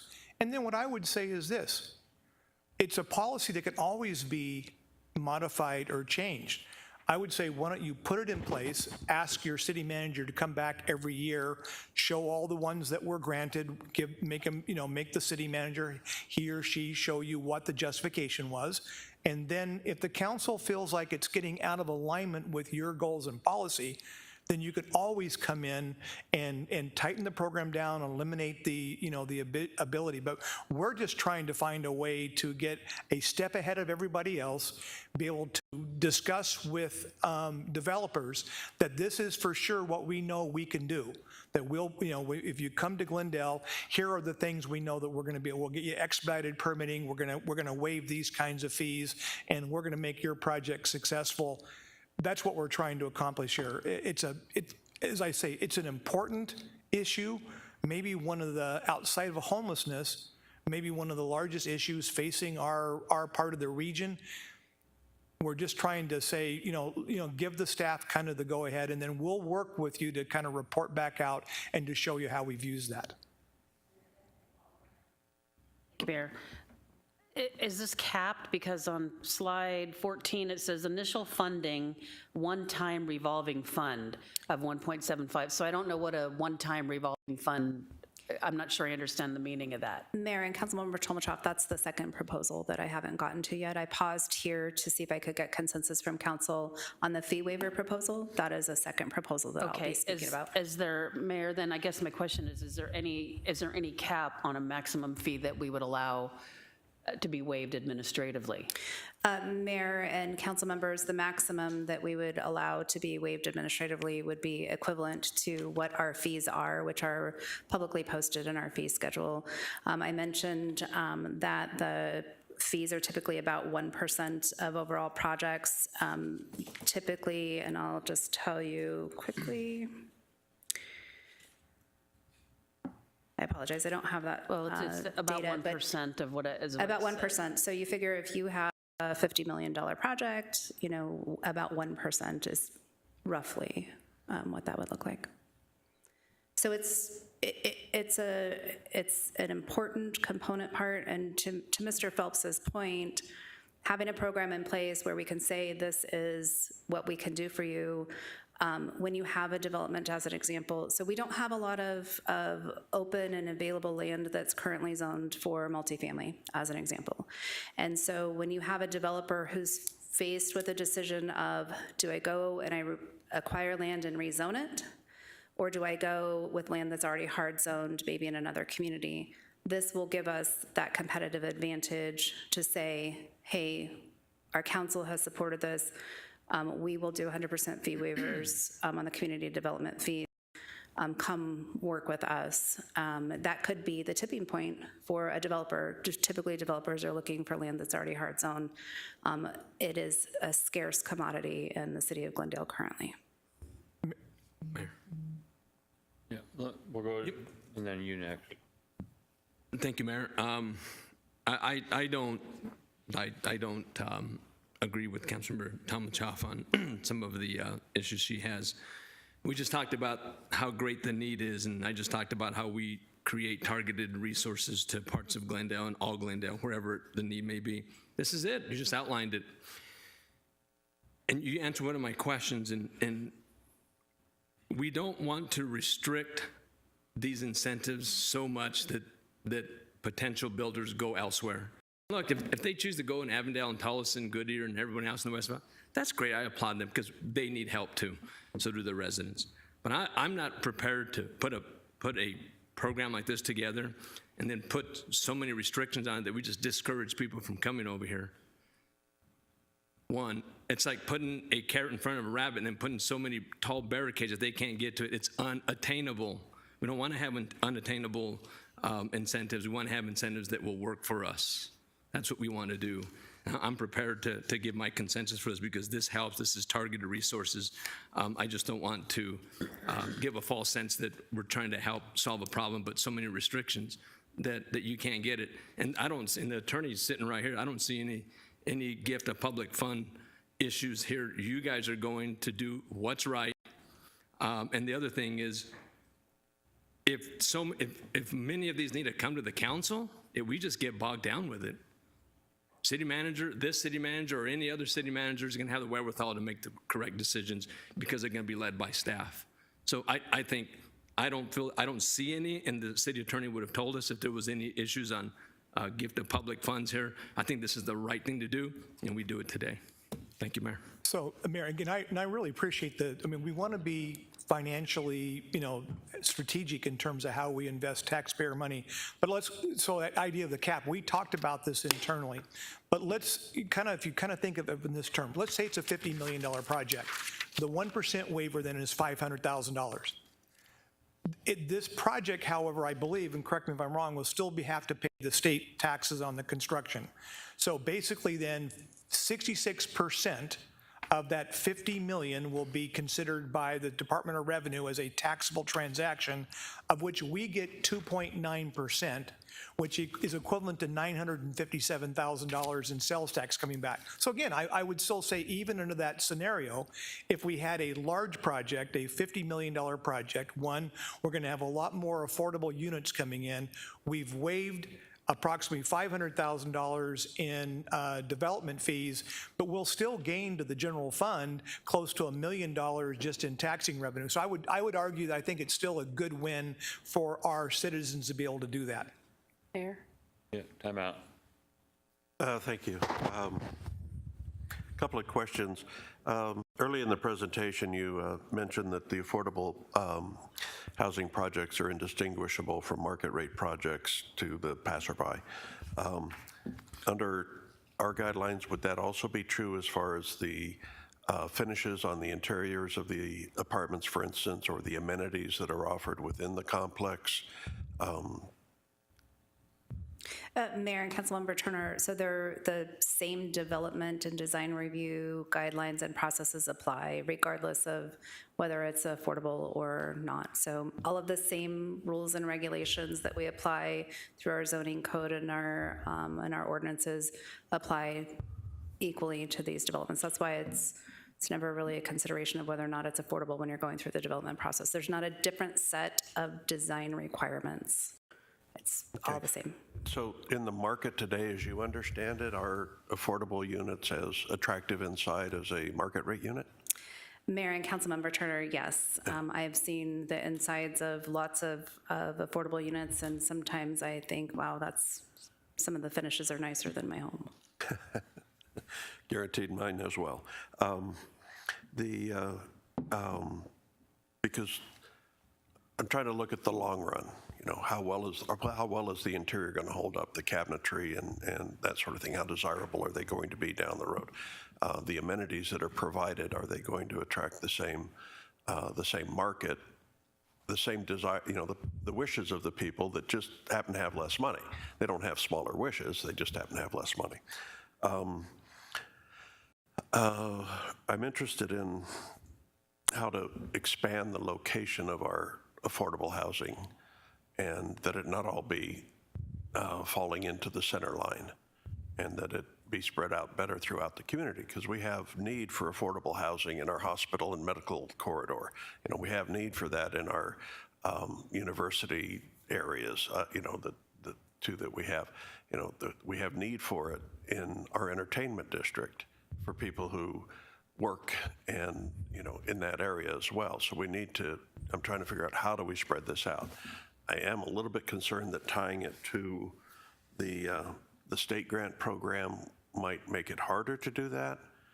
But I also am concerned that without the state grant program, tax credit program, federal and state tax credit program, and the housing department with us, then we end up, we've got projects all over that we have to, city employees have to monitor the income levels of the residents in complexes that, you know, could be all over the city and may not, you know, obviously wouldn't be 100% affordable. So that to me could become a nightmare, or at least a challenge as well. How would we do that?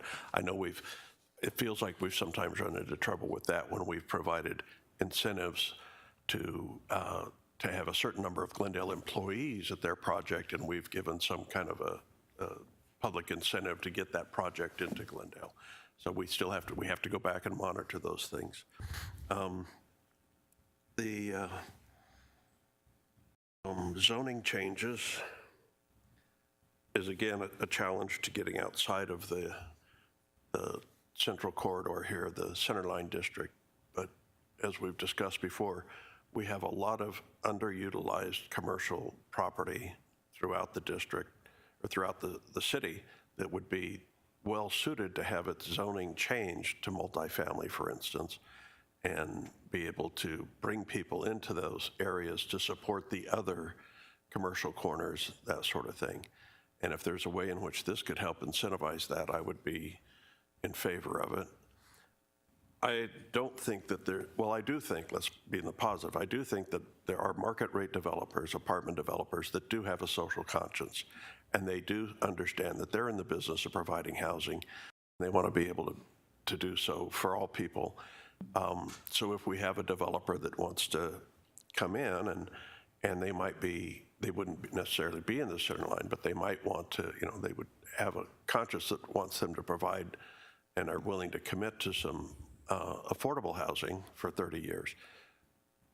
Can we tie this into that? And then they would only get the waivers for the affordable units they're providing, but would they get the expedited plan review for their whole project, which then maybe makes it a stronger incentive for them to come along with this, because as we know, in so many industries, you know, time is money, and rent is a perishable product. And if you're open 6 months earlier, then that's a lot of money that you're going to collect that you wouldn't if you had a longer development curve.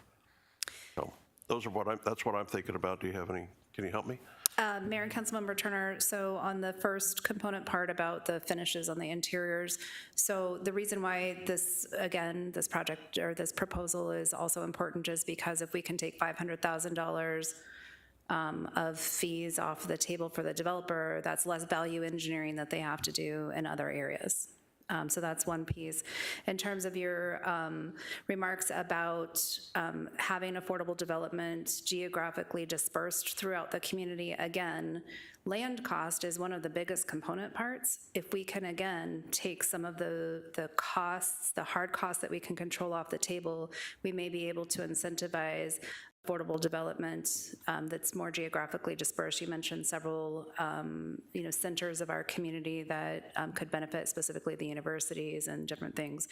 So again, this proposal with the fee waivers can act as an incentive to hopefully, seeing more. In terms of the overlay district, you mentioned trying to spur development. So this would be a really good tool, because within the Glendale Centerline Overlay District, residential is already allowed, so you bypass zoning processes by the administrative opting into that. But essentially, I would love, it would be a good problem to have if we had to find a way to monitor an affordable development that wasn't supported by a tax credit program. That would be a problem that I would happily solve. Okay, thank you. Thank you, Mayor. Thank you, Mayor. She's next, and then we'll go back to you. Go ahead. Okay, I didn't hear you.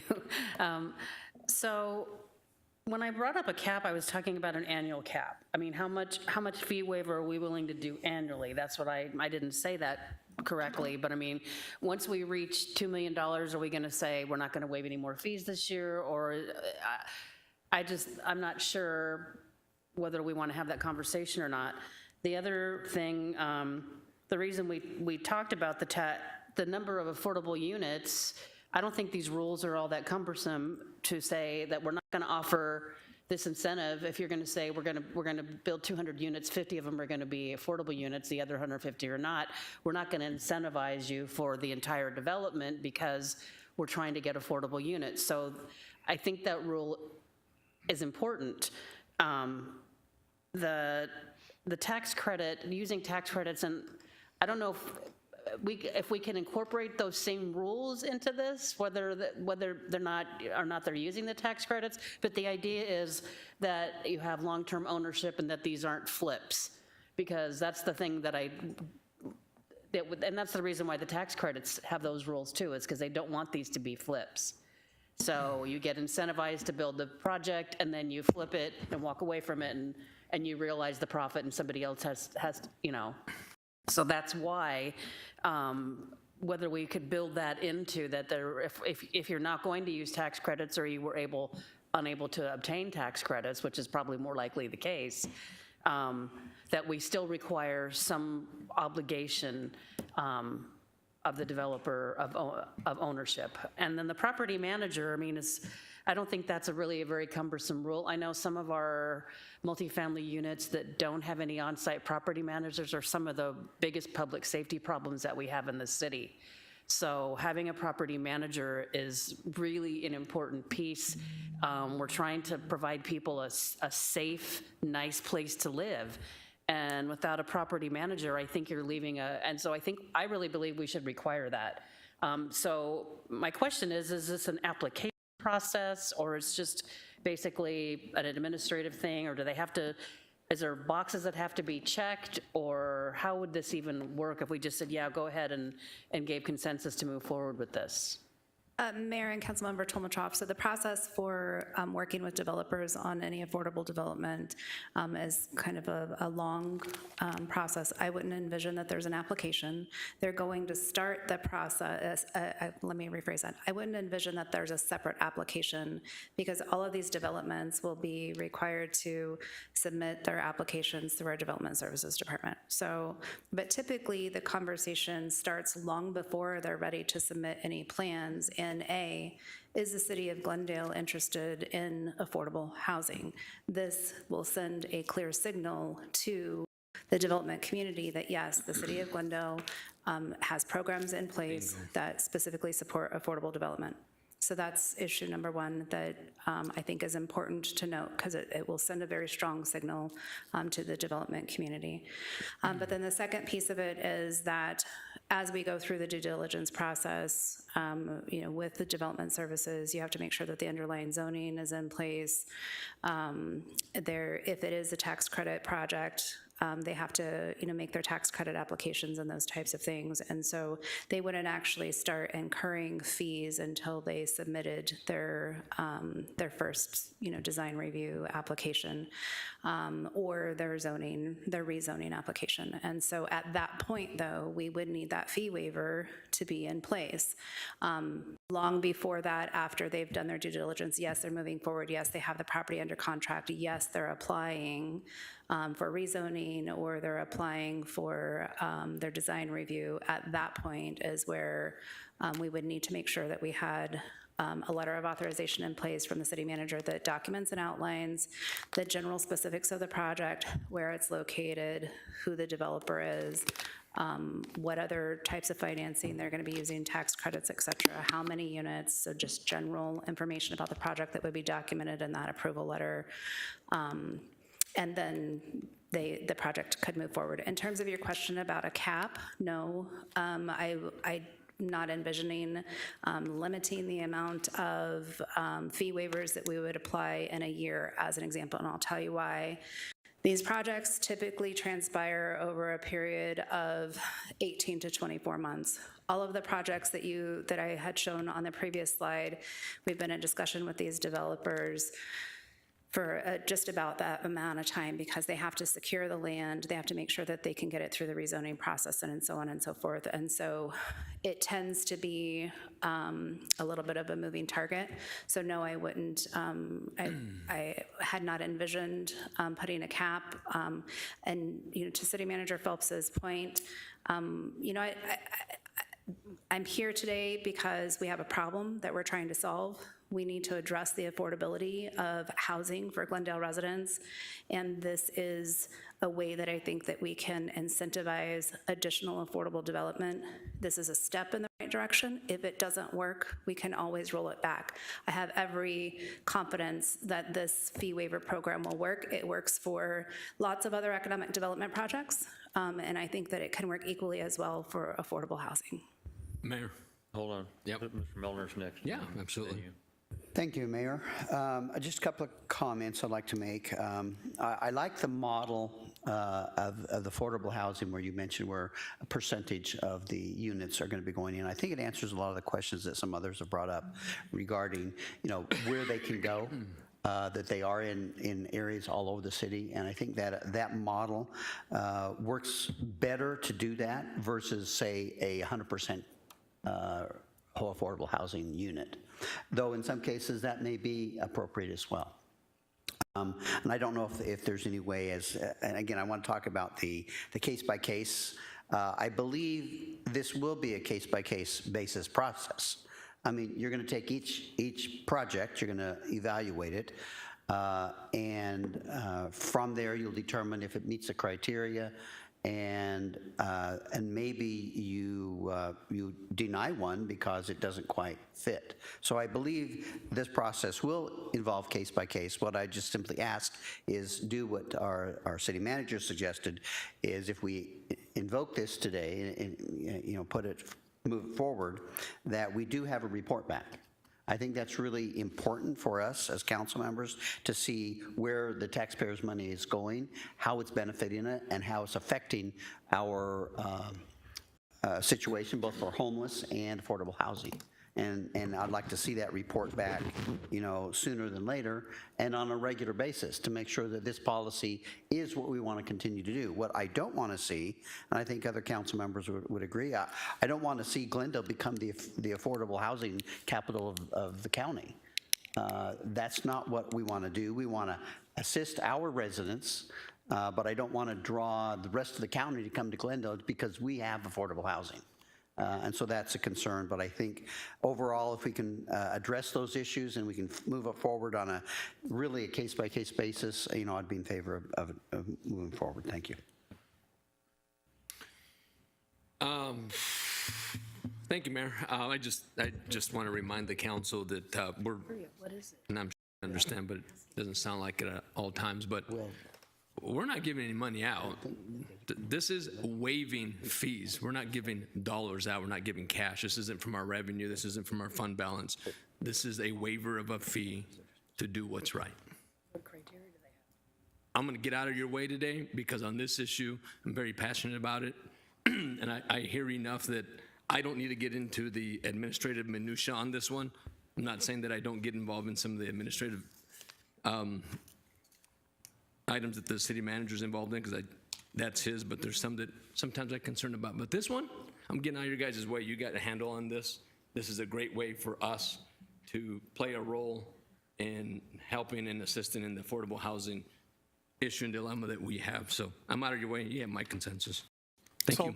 Mayor, members of council, so I think what we'd be asking for on this item would be the general consensus to move forward with having a program in place that allows your city manager to waive these things. But I think we can easily come back and before we implement that, put together some kind of program rules and criteria. And then what we can do is, let's say we establish some criteria, but a very unique opportunity comes up, then I think it would be compelled upon the city manager to come and meet in a workshop with the council and say, look, you know, there's a project we think might go forward. I'd like to be able to approve this, but it doesn't meet all this criteria. So we can come back. So today's really, if there is consensus, would be to say, put together some program rules that don't tie your hands too tight, but at least accomplish most of the goals. You know, I you know, Councilmember Tomachoff, you brought up the idea of, well, you know, what if it's only 50 units and 150 units of market rate? Do we really want to waive it? It's a great, I mean, I love these kinds of policy questions because I think they're fascinating in government.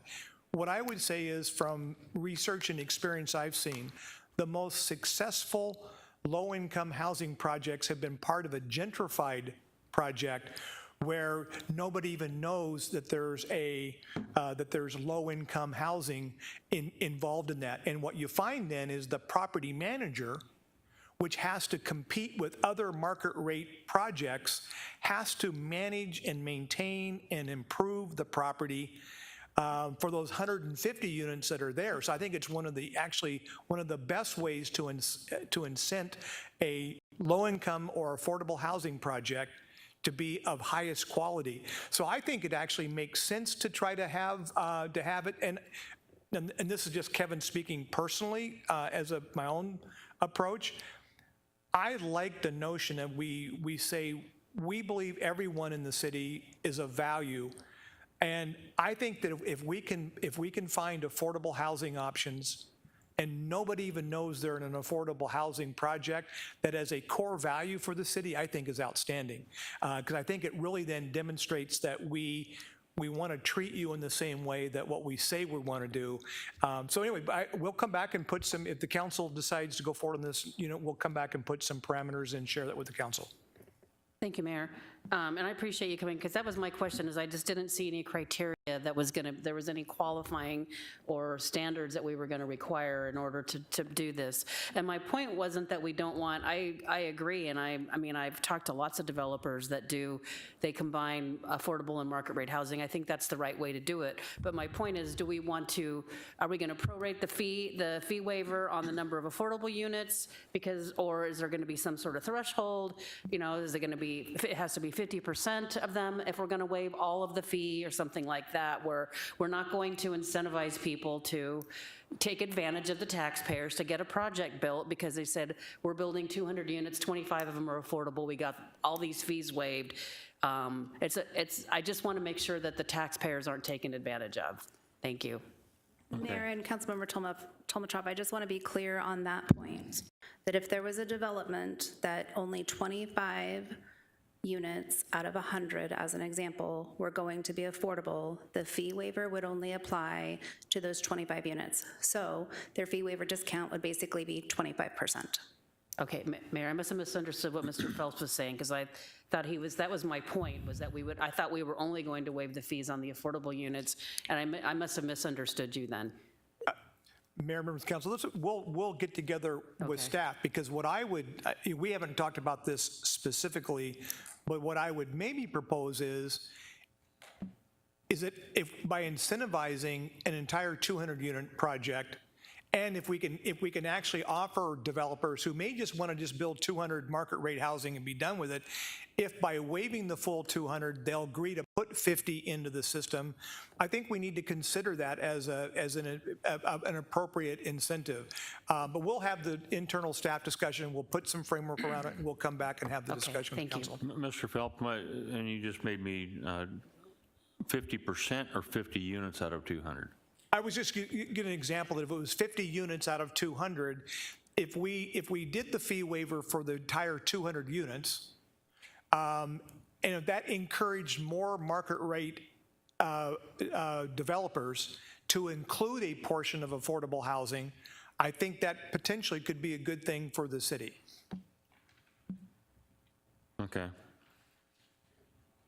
No, because I'm listening to everybody, and in my mind, I'm thinking, wouldn't it be nice if we could basically say, we'll do a percentage waiver depending on how many units overall, and then when you hit a threshold of 60%, we'll give you a 100% waiver. Something like that. But I mean, something where they know up front, okay, well, if I just go 10 more units, I could get the whole thing waived. It potentially could accomplish both. Yeah, Mayor, so we'll talk about it internally. I mean, my gut feeling about market rate developers it'd be so much easier just to build 200 market rate units, because the cost of doing, all the incentives and credits back, it's still not necessarily an outstanding deal to go that route, or more would be doing it. So let's talk about it strategy-wise, and we'll come back and then maybe lay out some policy options in terms of a structured, stratified fee system. But my gut feeling tells me if every one of our market rate projects that were ongoing today, that are planned, would be willing to commit to 10% affordable housing as part of that project, I think that would be a substantial benefit back to our community. And so if it took a little bit of incentive to do that, I think that it's worth you guys discussing. Okay. It's a policy decision, so certainly it's up to you. So you have two parts to this. This is the first part. Do we have consensus on that? Yes. With it coming back to us. Right. Okay, what's the second part? So the second part would need some more work. It's just a proposal to create some longer-term sustainability, provide gap funding. So I mentioned the developments that are underway. Between all of those developments, their gap is an average of about $3 million, basically, that the developer has to fundraise. And so what I just contextually, just high level, proposing is a 3-year pilot program, seed it with some one-time funding. Obviously, we would work with the finance department to figure out what that funding source might be. But the idea would be that the developments that are already underway would hopefully benefit from a fee waiver program, and we would pursue the opportunities with Maricopa County to address their gaps. But moving forward, as we're hopefully continuing to partner with developers for affordable units, that we would have a pot of money that we could use to help support, those gaps. And so just hypothetically, if we seeded that program with one-time funding of $1.75 million, and then all of the contribution, or all of the units that go into occupancy, so all of the ones that I just mentioned on that prior slide, 1,300 units. For every unit of affordable development that's developed, contribute $2,400 from one-time construction sales tax revenues into that fund, so that it creates that ongoing opportunity to leverage City of Glendale dollars with tax credit programs and other funds and other grants. A lot of times, especially when it comes to tax credits and other competitive grants, the grantors want to see that there's a commitment, a financial commitment from the local municipality. And so this is just an option to create some sustainability. I've proposed it as a 3-year pilot just so that we could test it and see if it is successful in attracting quality, affordable development, but then also gives us an opportunity to truly understand and analyze the housing and the housing affordability as we continue to see our population growth increase. Really looking at, okay, how many units of affordable development do we actually need? And then also, are there opportunities to incentivize, as Mr. Phelps had indicated, mixed income development, where you have some units that are affordable, but the rest are market rate? Those projects are typically difficult to pencil out through a tax credit program, but having other options to incentivize mixed income is obviously ideal. So this is just a proposal. I didn't want to spend too much time on it. If there wasn't interest from council in putting something more formal together and coming back to you in the future. So the question for consensus is there just some interest in developing a pilot program that would create a sustainable fund to provide gap funding for affordable development?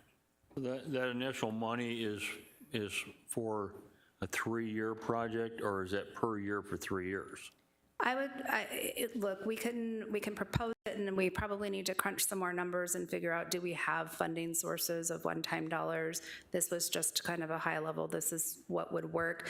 When you take the $1.75 million and then the units that are in the pipeline and multiply that out, it's about $5 million altogether that we could use to support multiple projects.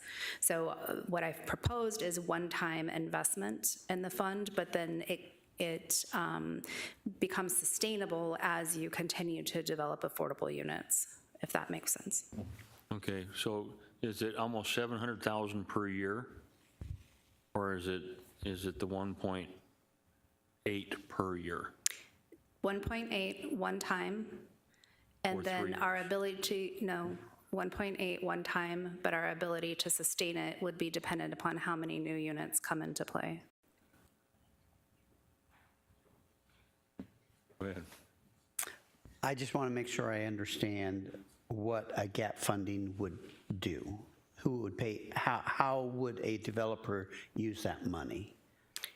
Mayor and Councilmember Melnar, it would be a grant program that we would run, and the developer would have to demonstrate. Typically, a developer has to provide what's called a sources and uses worksheet, and it shows the total cost of their project, all of the sources of their funding, and how it's being used. They would have to be able to demonstrate that they have a gap in terms of the total cost of the development of the project, and then their sources. And so they would provide that sources and uses fund, apply for a grant, in the request. Obviously, the chances of us addressing the entire gap for every project is very limited, so we would have to have a competitive grant process. Mayor. Thank you, Mayor. So I'm still a little bit confused about how this, so it's an initial funding, it says initial funding one-time revolving fund. So that's where I think I'm getting a mental block, is what is a one-time revolving fund? So Mayor and Councilmember Tomachok, my apologies for the lack of succinctness in the language. One-time investment of $1.75 million to create a revolving fund. And what I mean by revolving fund is we put that $1.75 million in there.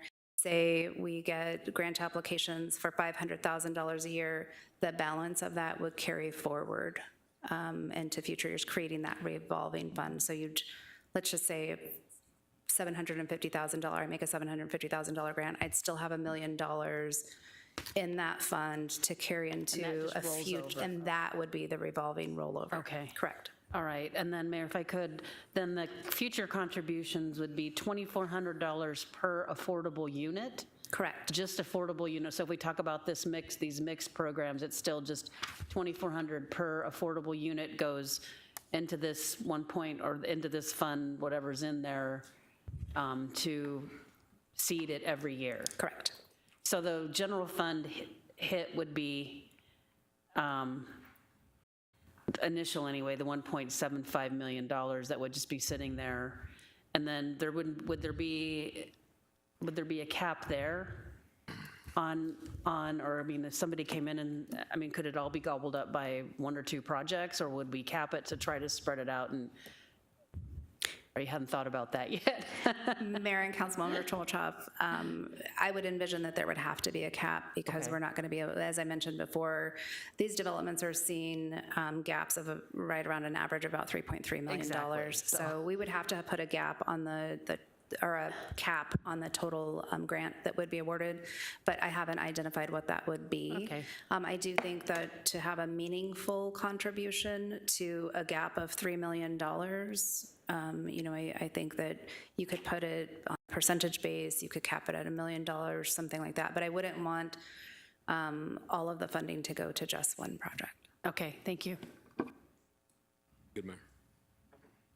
Thank you, Mayor. Just so I'm clear, the $2,400 per affordable unit, that's what we would already be collecting in construction sales tax. And instead of routing it to the general fund, we would route it to this pilot program. Mayor and Councilmember Turner, what I've proposed here is only a portion of what we would estimate that we would collect per unit. And again, I need to go, if the council's desire is to move forward in developing a program, I need to go back and work with Development Services more in depth. This was just based on the data that I had on the existing projects, but the $2,400 per unit isn't a representation of 100% of what would be collected per unit on the construction sales tax. It's only about 50%. But it is from the construction sales tax that unit would be sending to the general fund. Mayor and Councilmember Turner, as proposed, yes. Yes, thank you. Any other questions? Is there a consensus for this portion? Yes. Okay, there you go. Thank you. Next. Homelessness response update. Mayor, members of the council, as you recall, I reported to the council some time back that we had put together an executive leadership team to start dealing with the homeless crisis that is affecting not only the city of Glendale, not only the region here in Maricopa, but really across the entire country. So today we're giving you an update on the progress of this committee. I asked both Jean Marino and Rick St. John to co-chair this body of work, and they've been doing outstanding, a lot of outstanding work. I'm really excited for their presentation here today. So again, sirs and ma'ams.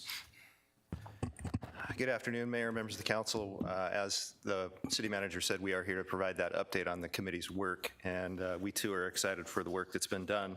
I'll give you a brief overview of what we're going to cover today. That's you, Jean. Sorry. So we have a homeless services agreement, or a master services agreement that we'll talk about, and the data and what we're seeing as a result of that contract. Housing, shelter, and eviction information, which was, you saw in the last presentation some of the rent rates and the increases in those rents. So we'll compare that against our eviction information and what's available in the market for housing. The initiatives that the committee has put into place thus far, many of which this council is already aware of, so some of that's just a reminder. And then we have some initiatives that had an indirect impact on the issue that we're seeing in our community around homelessness. We'll cover those. And then we have a recommendation in the latter part of the presentation that does have a budget impact, so we will be seeking council consensus on moving forward with that initiative. So this task force that was put together is kind of a hybrid of something that had been occurring already even prior to the city manager approaching Jean and I to put this committee, or this task force together. We've been meeting for a couple of years now, Jean and I specifically, with a group of people to talk about what's happening in our community, what issues are coming about that we're being made aware of by community members surrounding our homeless population, and what we're doing about that. And that's kind of where the birth of the Master Services Agreement came from, and some other initiatives that we've already implemented. But this particular task force, we're really struggling with understanding the issue as it is occurring within our community, or even regionally. But I think in our community it looks a little different than it might look in Tempe or Mesa or some other parts of the region. So we need to understand the data that's existing in our community so that we can best strategize what service delivery and enforcement looks like.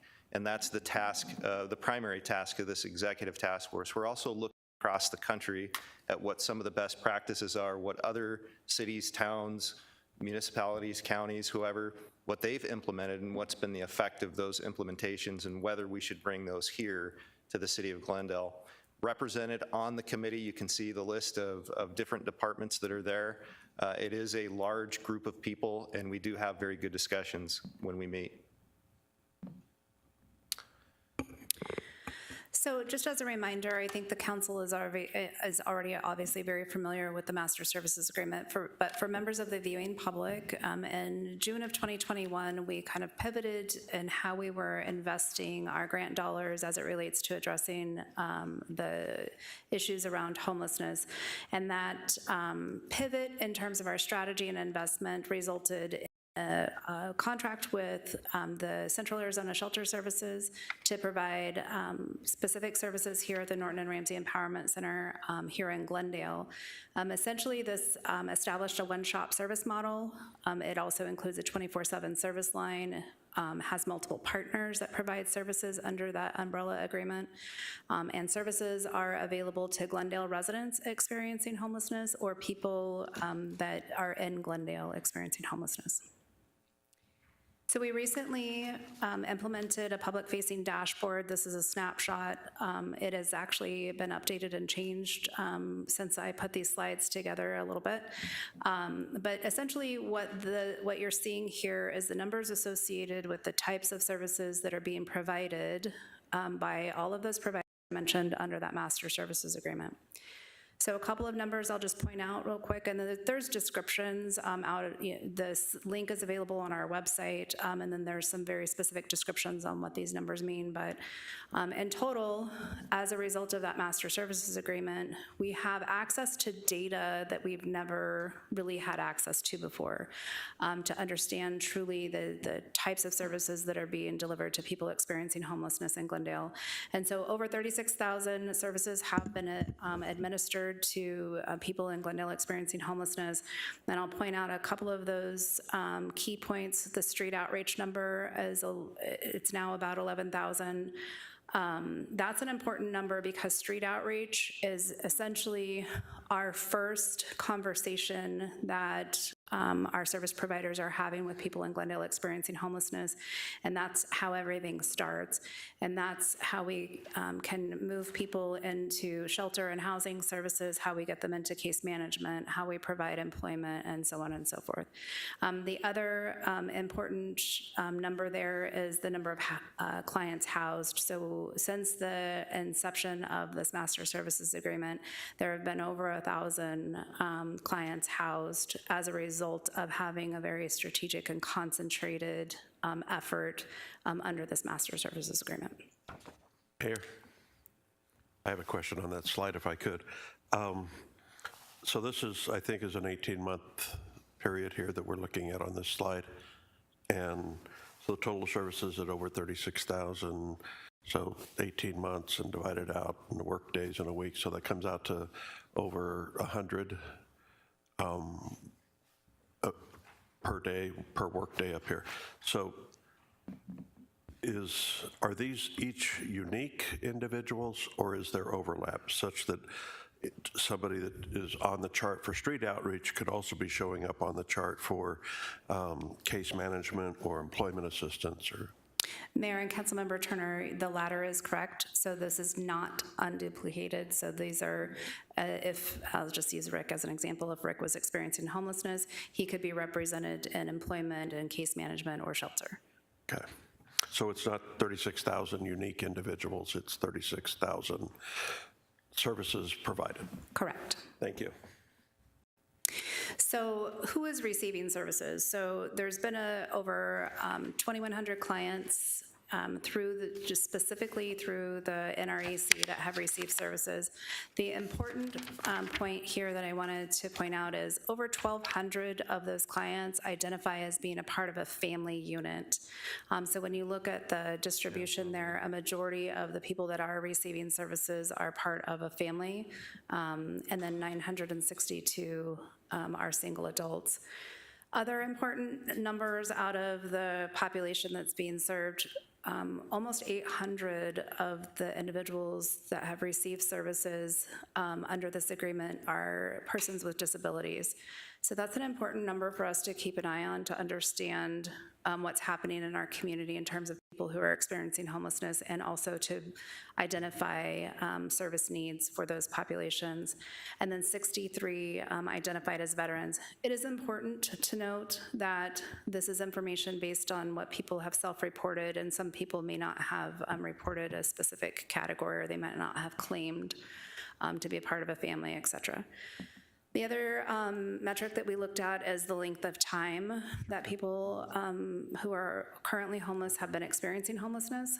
And so I've broken it down there by the different number of months, but essentially, so 55% of the people currently experiencing homelessness in Glendale have been homeless for less than a year. I think the other important number there is that 21% of all of those individuals, it's their first time being homeless. So we're seeing an increase in first-time homelessness in our community. So moving on to age groups that are affected. In my prior presentation, I talked a little bit about the workforce, and you can see here that about 49% of the individuals experiencing homelessness are within that workforce age, so 25 to 54. The other number here that's important to call out is that 30% are children ages 0 to 17. In that table at the bottom, I've done some comparative analysis, Glendale's numbers that we know today as compared to national numbers. In the nation, typically about 17% of the population being served, the homeless population being served is in the age group 0 to 17, and in Glendale you can see we're at 30%. So that's a number that tracks along with the information about people identifying as being a part of a household or a family. But it is a number that is concerning, that we need to continue to work with our partners to identify housing solutions for families, especially for families with children 0 to 17. Mayor? Thank you. On the 0 to 17 age group, is it possible to get that broken down, you know, say from 13 or 15 to 17, so that we're not combining, in essence, perhaps runaways, adolescents, along with infants? It might be helpful to me to get a picture of that. Mayor and Councilmember Turner, anything's possible. However, I will say that data collection can be challenging. These data collection points are currently aligned with requirements for the HMIS, the regional system. And so I can ask the question of whether or not we can drill down further. I don't know that we can for sure without taking the regional initiative forward. Thank you. One of the other pieces of information that we asked our service providers to look at is reasons for homelessness, and so I won't go through all of these percentages here.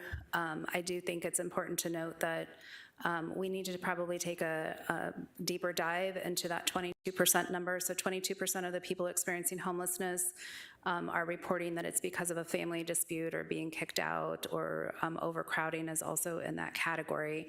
And that's an important component to look at, to see if there are opportunities to implement programming or services to prevent that type of homelessness. And then you can see, moving on, there's about 8% that, it's about being able to find an affordable unit. There's 10% related to substance and alcohol abuse, 5% mental health. So there are a variety of causes of homelessness, and every individual's reason for being homeless is different. Some people might have multiple reasons, but this just gives us a little bit of a snapshot into kind of what's happening in our community.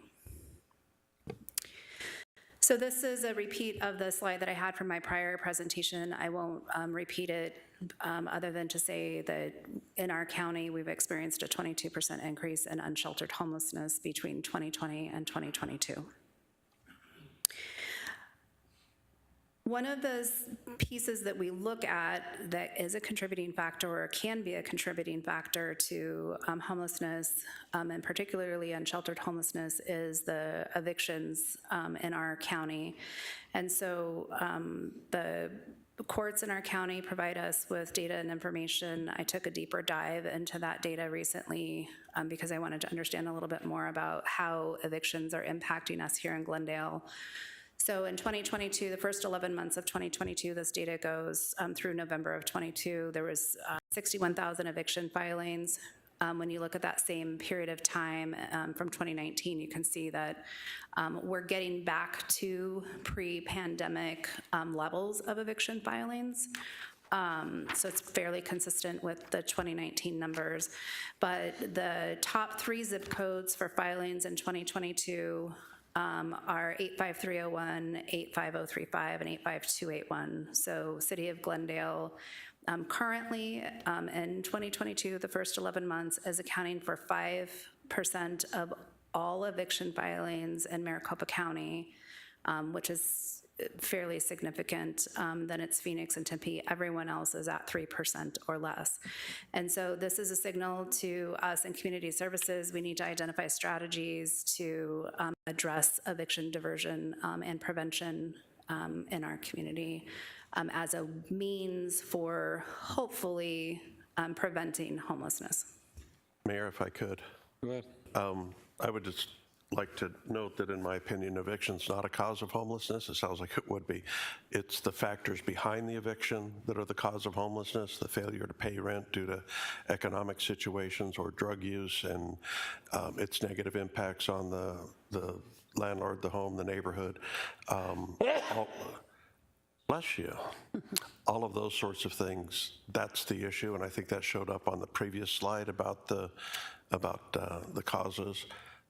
Eviction's a signal, you know, it's certainly it's a milestone, but it's my experience, landlords don't evict people just for the fun of it. You know, they have good solid reasons why they're doing it, and the court system's in place to make sure that's the case. So we need to keep focused on what are the causes of eviction. Thank you.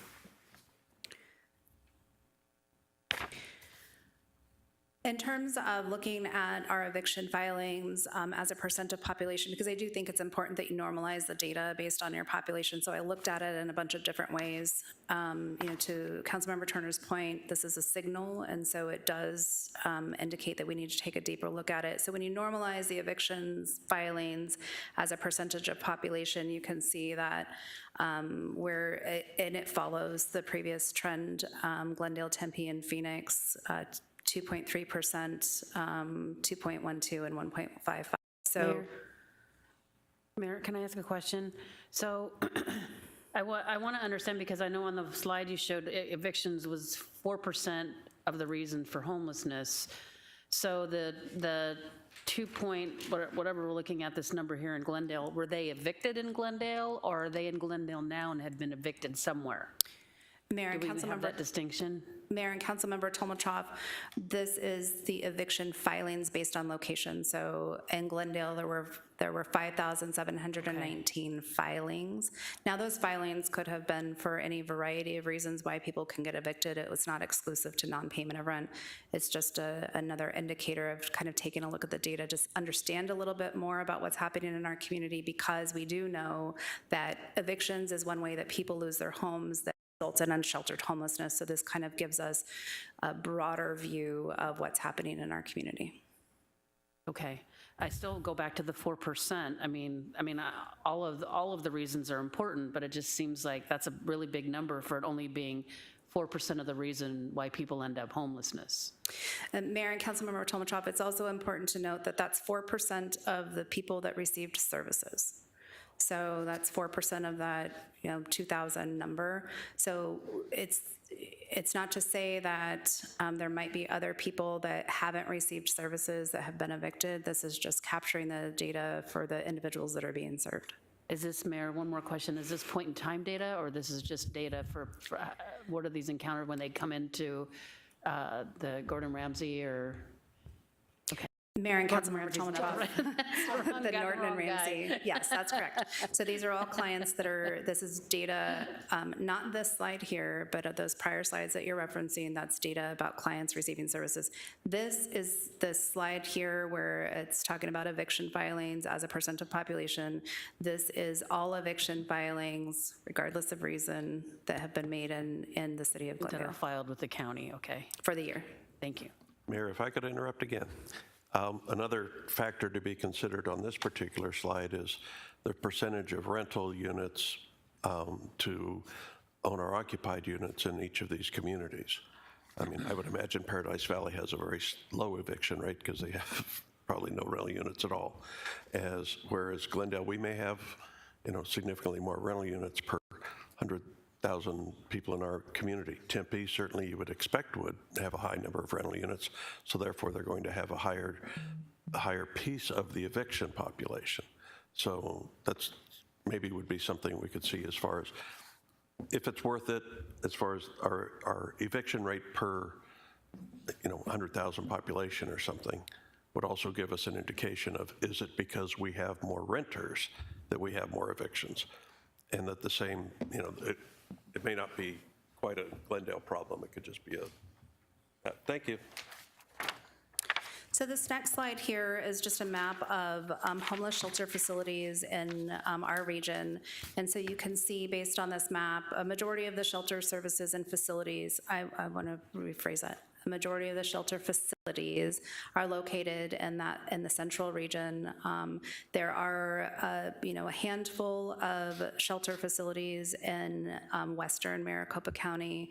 There is a void there in the city of Glendale in terms of shelter facilities. I'm going to talk a little bit more about what services we offer as it relates to shelter.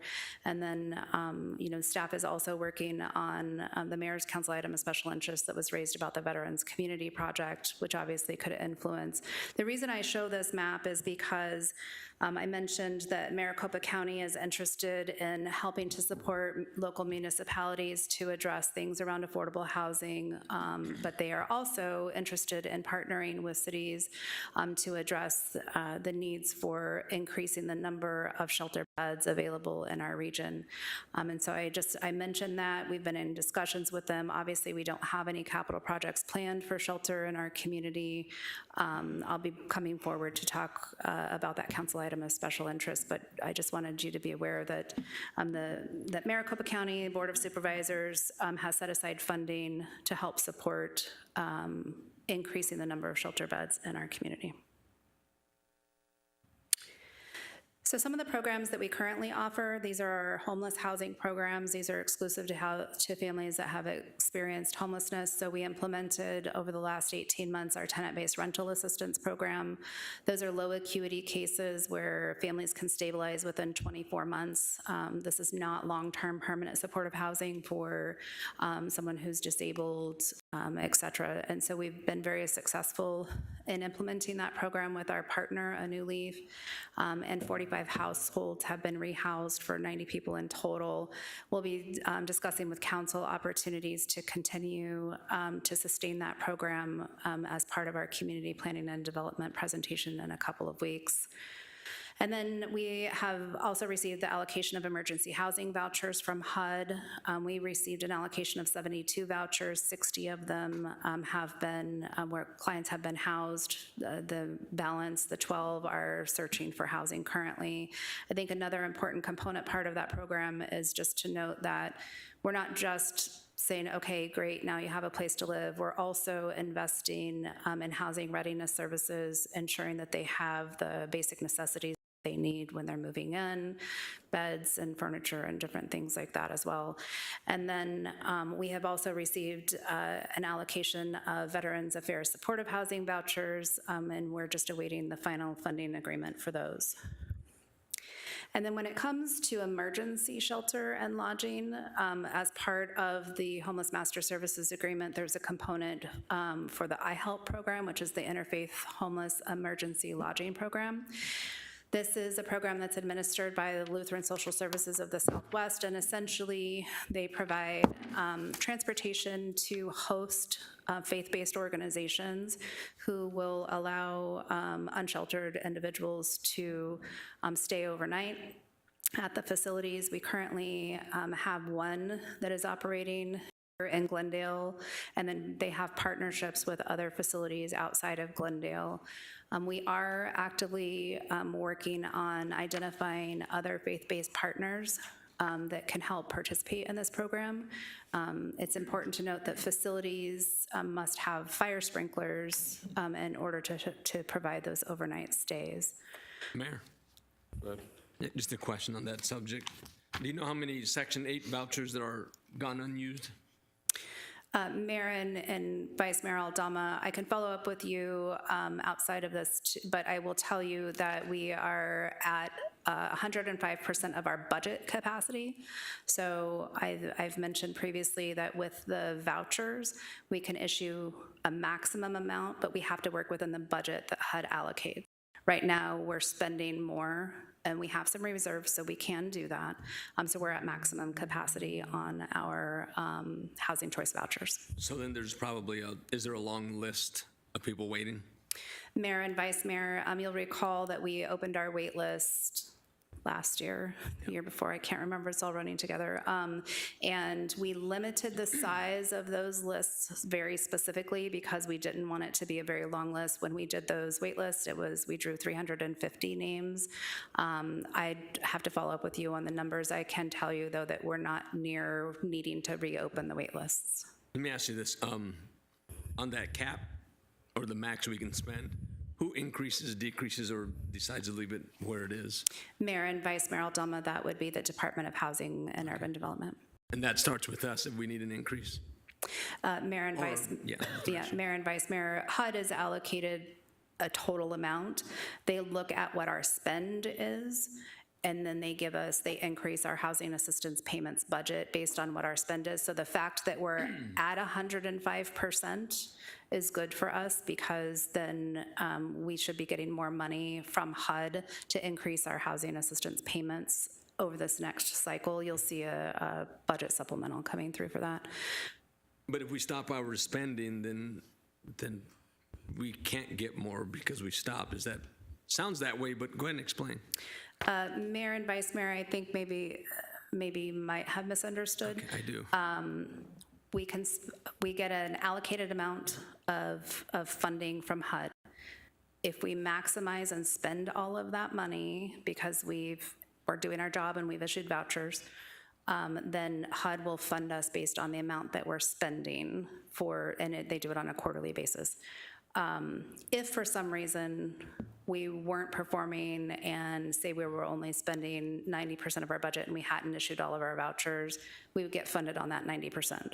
So the fact that we're spending at 105% is really good for us. I don't have those numbers yet, but we are anticipating to get additional funding from HUD for housing assistance payments, but not currently that won't increase the number of vouchers. Now, I will tell you this, HUD is coming down with new voucher programs, and we do expect to receive additional vouchers. I don't have any information right now. Obviously, as soon as we do, I'll bring forward those funding contracts and inform council of how many additional vouchers we get. It's clear now. Thank you. So one of the things we've heard from the community as we've gone down this road of trying to assist our community with the issues surrounding homelessness is that they want to know more about what the city is doing. And I'm sure each of you have gotten calls from constituents asking questions about this topic, wanting to know what the city is doing. And so to improve our communication with our community, we've done some massive website improvements, making it more intuitive to find information. We have a performance dashboard that talks about some of the data that you've seen here today under our master services agreement and what we're accomplishing. And then Glendale One reporting. So the Glendale One reporting as it stood before was very difficult to find homelessness unless you understood how Glendale One works. And we know that most of our community doesn't get into Glendale One often, and so it's not very intuitive. Well, we've made it more intuitive and easy to get to. It's on the front page. It's a simple click, and it takes you where you need to go. If you are experiencing homelessness yourself, know someone that's experiencing homelessness that needs resources, or you want to report an encampment. So we're just trying to make the process easier for our community and understanding what we're doing and how they can report. We've been doing site cleanups. You allocated some funds in the budget last fiscal year or 2 fiscal years ago. Like Gene, I think years are starting to run together for me too. But this is the work that's been done to this point. 136 camps have been cleared, 343 staff hours to clear those camps. And I think that's going to be low on the staff hours because that's just the team that's cleaning up the camps. It's not anyone else involved, say police officer that first identifies the camp. And I will tell you that we're currently working with a private company on a potential contract to outsource that work at a relatively low cost. And hopefully within the next month or two, we'll be bringing something back to council to have a bigger discussion on that. So some of the other initiatives around homelessness that are currently underway, so HUD did a special notice of funding opportunity last spring that our Maricopa Association of Governments was eligible to apply for. As part of that overall, I want to say it was about $27 million allocation, we partnered with our service provider to submit a supplemental application to provide expanded street outreach. And so that has been recommended by the Continuum of Care to be funded at $1.9 million. We are still waiting on HUD to finalize that plan.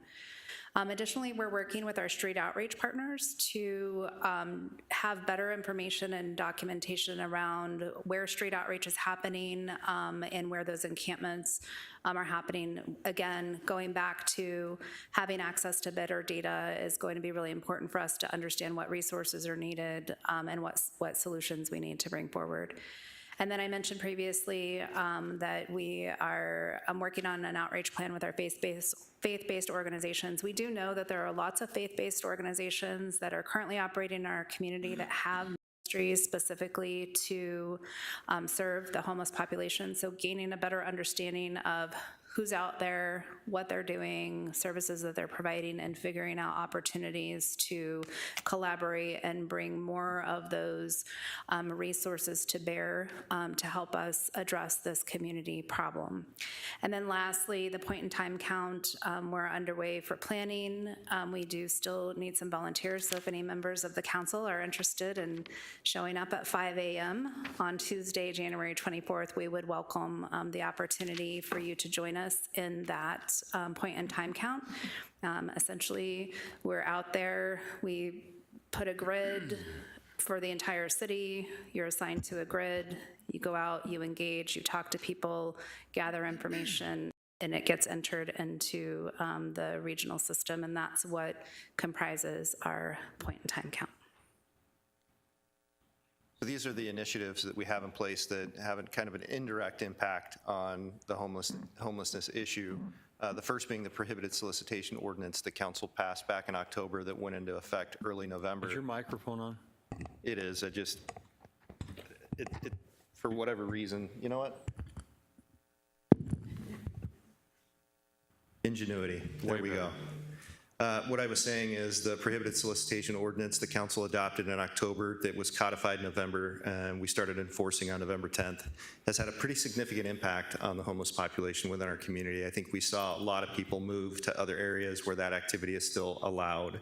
I've received several phone calls from West Valley cities in particular about that ordinance, the impact of that ordinance, and what they might be able to do in terms of following suit. The misdemeanor repeat offender program, that's another initiative that we talked about a couple of workshops ago out of the police department. We do see that as a mechanism, and in later slides you'll see how we want to expand on that to help combat some of the issues that we're seeing around homelessness.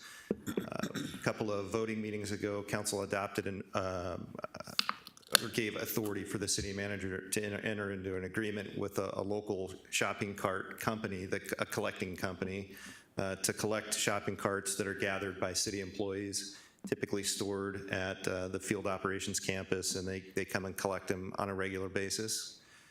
We have a shopping cart ordinance that I'll talk about here in the next item on today's workshop. Saguaro Ranch Park Ramada hours, we saw some issues surrounding the Ramadas and changed our operational hours and how people can use those Ramadas. Expanded use of riprap in the right-of-way. Around bus stops in particular, the homeless population seem to gather and stay for longer periods of time, creating some trash and blight issues. The use of riprap around those bus stops, as we found, keeps them out of those areas. Unfortunately, it pushes them into other areas, and so we have other things that we need to address, but we found that to be very effective, and so we're expanding on that. And then bus stop after-hour closures, to keep people from being at the bus stops when the bus stops open, primarily for patronage that wants to ride on the buses. We get a lot of phone calls about people that are afraid to wait at the bus stop for that first bus in the morning because of people that are sleeping at the bus stop. So we've closed the bus stops during non-ride hours, primarily for the purpose of cleaning them, but also to ensure that they're safe for people that want to use them. Regional approach to substance use, you heard our opioid settlement presentation earlier today. That is a piece of what we're looking at with this task force and the indirect impact on homelessness. And then we're analyzing opportunities to activate our parks in a different way.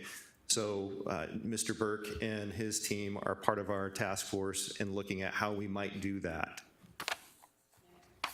Go ahead. Thank you. What do you mean by activate parks?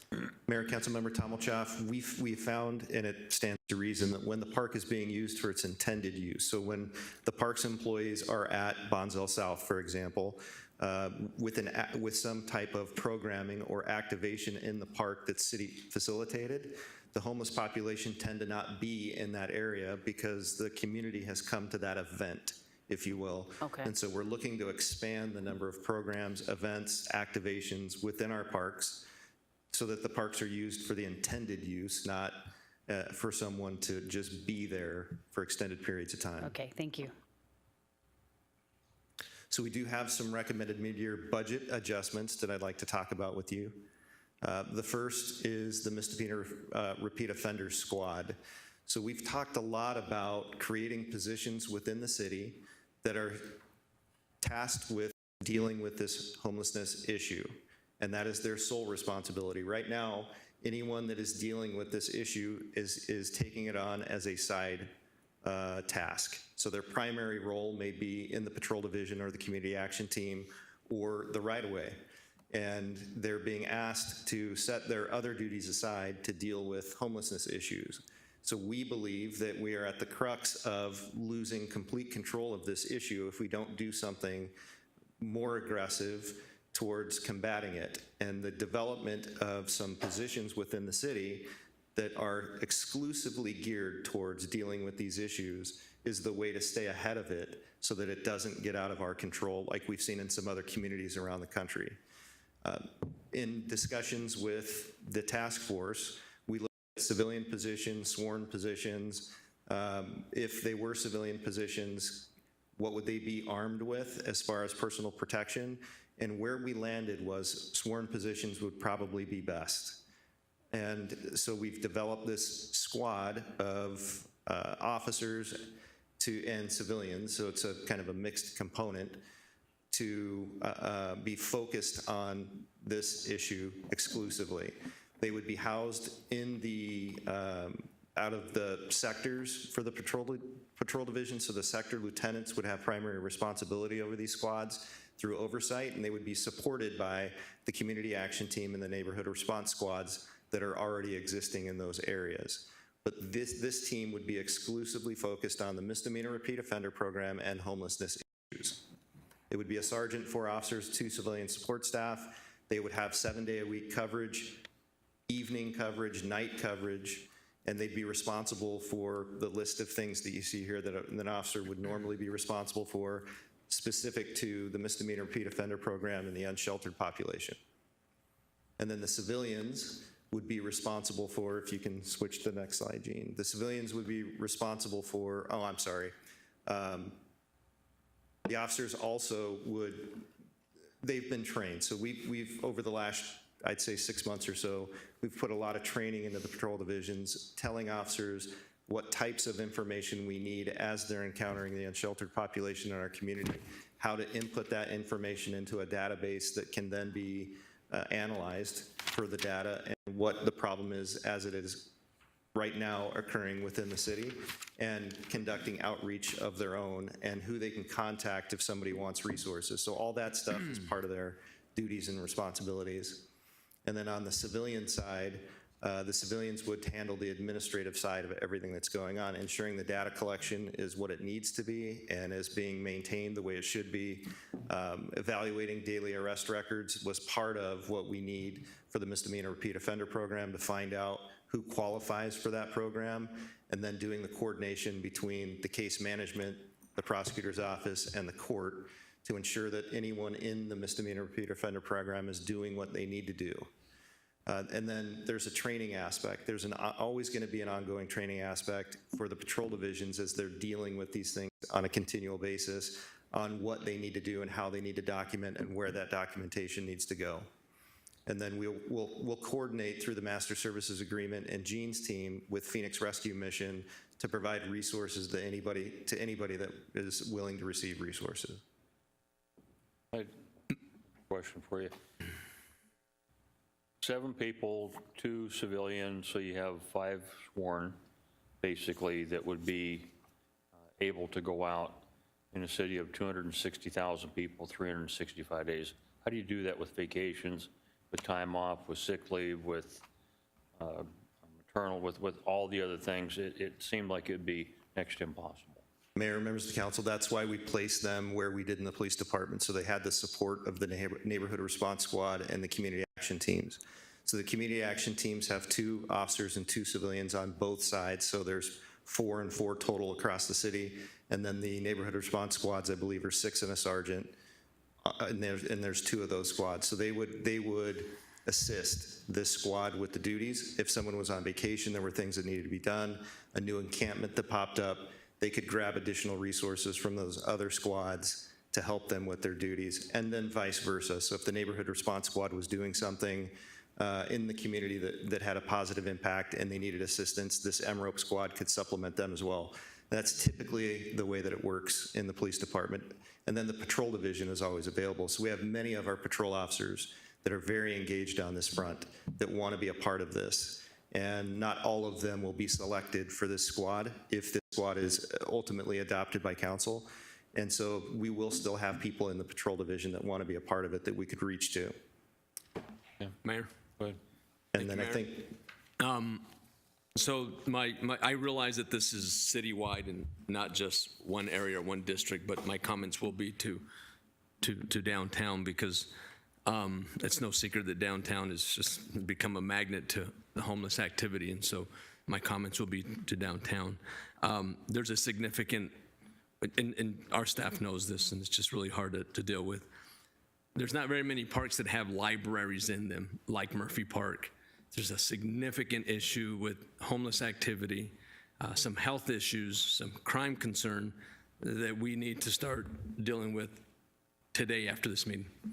I can't wait. I'm not sure how much of this will take care of that, but we can't wait. And so I wanted to make that note. There's a lot of issues, and I can sit down with our staff and talk about that. I spent a considerable amount of time walking the park and just viewing what's going on, and it can't continue. Councilmember Turner and I have often met with some of our business owners in the city specific to downtown, and they often bring back the same request, and that's patrol officers on bicycles. And so I don't see that here.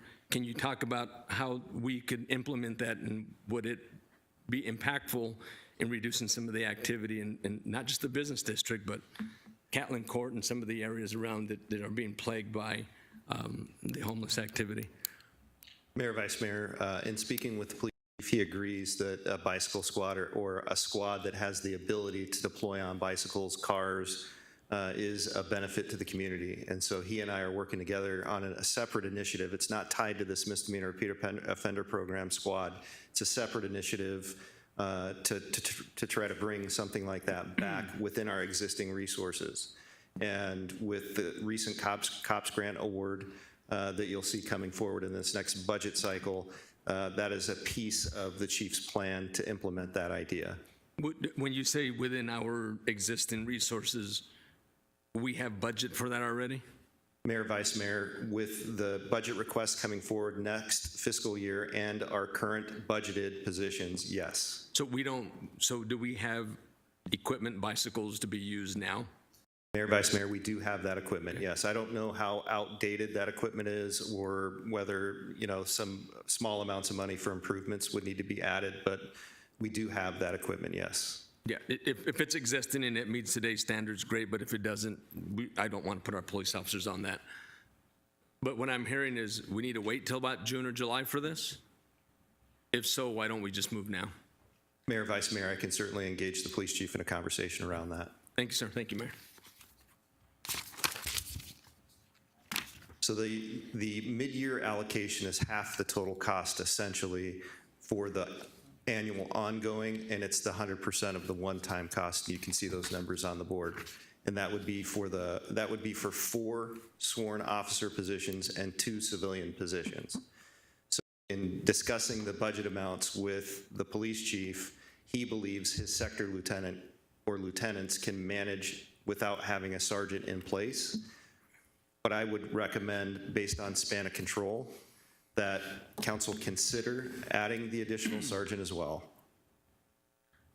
So that would be a cost on top of what you see in front of you. And then the other initiative that, or is a budget initiative that we'd like to talk to you about is enhancing park ranger program.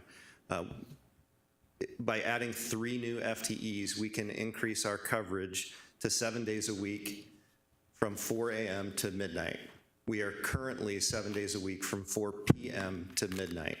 So it adds an additional 12 hours of coverage during a period of time where I believe we need that coverage within our parks. It allows for increased patrols, monitoring park activities and users, and of course enforcing the park code, which is being updated, and there should be a presentation coming forward here soon for the council to adopt some of the changes in that park code. And here is the budget implication of those 3 new positions. Again, it's 100% of the one-time cost and 50% of the annual ongoing costs for this fiscal year. And I think that is the end of our presentation. So with that, we are happy to answer any additional questions you may have. Thank you, Mayor. Good stuff. I think there's some opportunity to make a difference in this material, and I certainly do support the increased park rangers. I think that's something that can help us in every district. Thank you. Thank you, Mayor. I too agree with moving this forward. I know my residents, and as you know, we've had many conversations about this topic.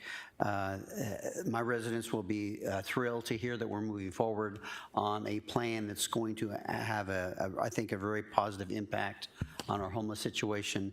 And again, we need to remember we're also doing a lot of the other part. Through our services, providing those services that are needed for the homeless. We're not just enforcing, we're doing a rounded project, and I think that's really critical, and I think that this is really going to be a really positive improvement to our city. Thank you, Mayor. I wanted to know, where do I direct anyone who's interested in volunteering for the point-in-time count? Do you have a central place, or can you email me that information? Mayor and Councilmember Tomachov, yes, I'd be happy to follow up with you. Okay, because I have a lot of residents ask all the time if there's things they can help with. I imagine we could probably get you some help, so thank you.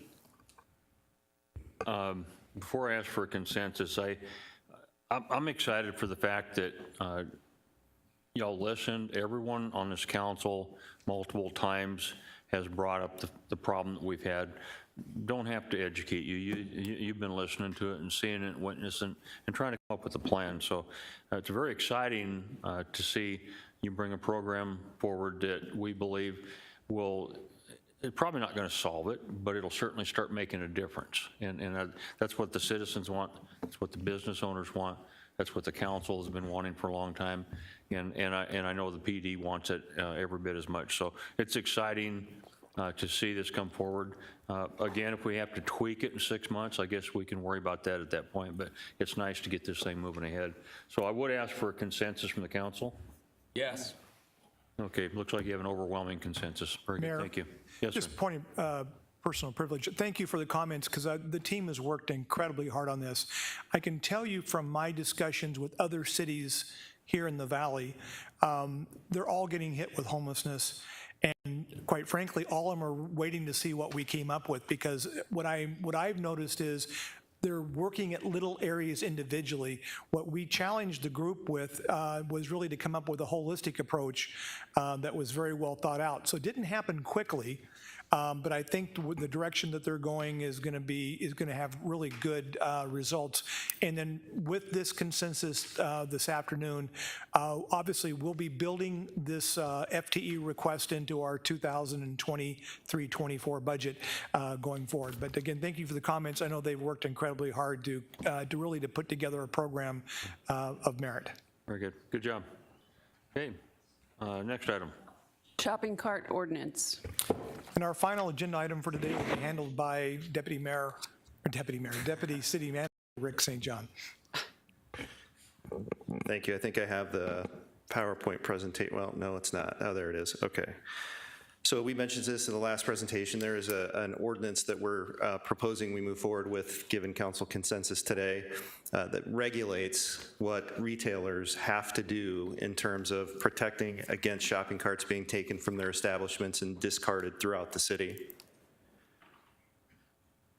So Arizona Revised Statute, the 44-1799.31 through .36, makes it unlawful to do certain things. So taking a shopping cart from a retail establishment, the person who takes the shopping cart can be charged under this statute.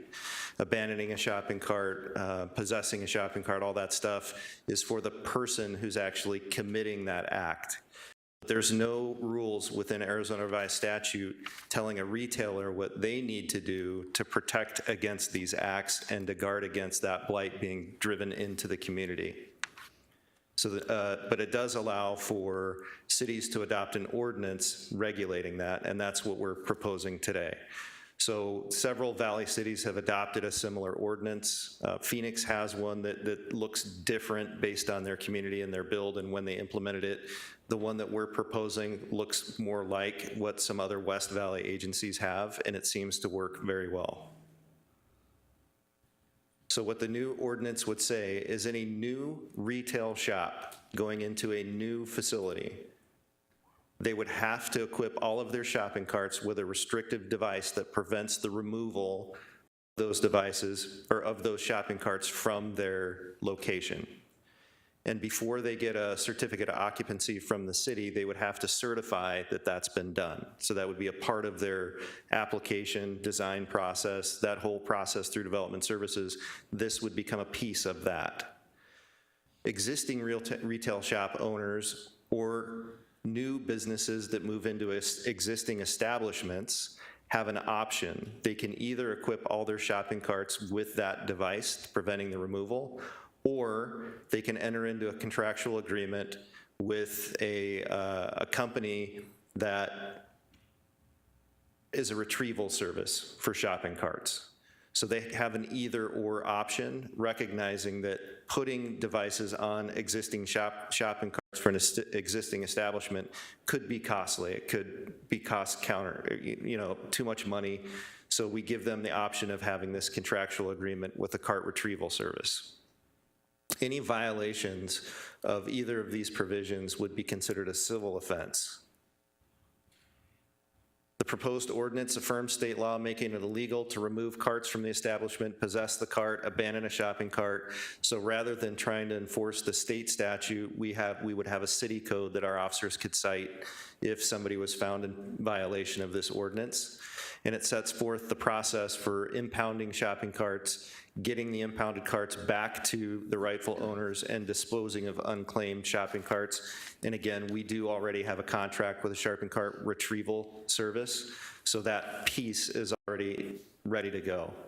Any violations of this section of the code would be a Class 3 misdemeanor. And again, we're seeking council consensus on adopting this code in the city. And with that, I'm happy to answer any questions you may have. Yeah, I do have one question that I don't believe is addressed in this that I think really should be. I think it'd be very easy to do that. But your big home improvement stores that have the carts, but they're not what most people would consider a shopping cart, the very large platforms and stuff. Somehow or another, I think that should be included in this. Now, that's not typically what you would see a homeless person pushing down the street because they're big and they're heavy, but I have seen it. And so I think that should be included just because.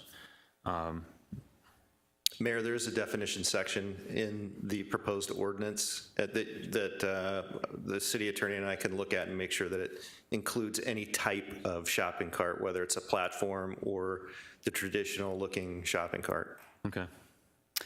Just a question regarding the restrictive device. Say Walmart goes in somewhere in the city. What would be an example of how they restrict that cart? I mean, how would they do that? I can't. It's a magnetic strip that pops. Other than it's an alarm. Is it an alarm system typically? Is that locks the wheel? Mayor, Councilmember Melnar, that's what I understand. It's a device that connects to one wheel of the shopping cart that forces a lock of that wheel. So the cart could still be pretty easily removed from the premise, which is why we add the provisions that it's illegal to possess those carts. Gotcha. Thank you. I have a question because I can't remember what store it is, but there's one that has the little bars that stick up on the shopping cart so you can't get them through the door. Kmart. I don't remember, I want to say it's like Ross or TJ Maxx or one of those kind of places, I think, but I'm not positive. But I mean, is that sufficient, or do you have to, do you have to go with one of these electronic magnetic things? Mayor, Councilmember Tommelchoff, I think if the store could demonstrate that the cart couldn't be removed from the store without dismantling the cart, that would be sufficient. Okay, thank you. Mayor? Yeah, question just, so going forward, yes, I agree with this, but I'm just a little curious. I brought this up and it went nowhere. Before my time, then Vice Mayor Knack brought it up and it went nowhere, and another council member on this council brought it up and it went nowhere. So I'm just wondering what changed that the city is now wanting to do a shopping cart ordinance, because it was brought up more than 3 times. So what has changed? What's different now? Mayor, Vice Mayor, I think what changed is what we're seeing occurring within the city of Glendale. So I know in my past positions with the city, I'd never been specifically tasked with looking at this, but having conversation with those that had, we weren't seeing the issue that some other communities were seeing. And so a decision somewhere along the line was made to not pursue the ordinance. But clearly we're seeing a much bigger problem the last couple of years. And so the police department has been collecting shopping carts for a number of years now, and they had begun to stack up. And so they began to look for solutions to this, and the police department brought this to the task force about, I don't know, 5 or 6 months ago, whenever the task force started. And we agreed with it and wanted to push it forward at that time. Yeah, that could be why. But I think one thing that's changed, just thinking out loud here, is that there's always been an issue in the downtown area, including parts of Yucca District, Cactus, even parts of the Barrow District. What's happening now is there's so much homeless activity in all parts of Glendale. We're starting to see shopping carts everywhere, all parts, all demographics of Glendale, not just in one area anymore. So I think you said police officers are having to collect carts, and we don't want them doing that. I'm for it. I was just curious why all of a sudden we have a shopping cart ordinance coming from staff when many of our council members brought it up in the past and it went nowhere. But hey, I'm here to give consensus. I think it's a good thing. Yeah, I'm not going to question why. Will the carts have to be identified as the owner? Will they have to have some sort of tag welded to them that'll have the owner's name on them? Or because the one thing that could be a concern is if somebody's got a shopping cart they brought from Minnesota that was a store closed in 1950 and they're using it to go back and forth. We don't want somebody getting in trouble because of that. Yes, Mayor, thank you. The slide, I kind of went through it quickly because it's been a long workshop. They have to display the name, address, and contact phone number on each individual shopping cart. Okay. And I got somebody text me. I'm good. Any other questions? Thank you, Mayor. Just a question about if we have a good Samaritan who is tired of that shopping cart halfway down the block and he or she is taking it back, we'll have some flexibility about being in possession of a shopping cart? Mayor, Councilmember Turner, yes, of course. Thank you.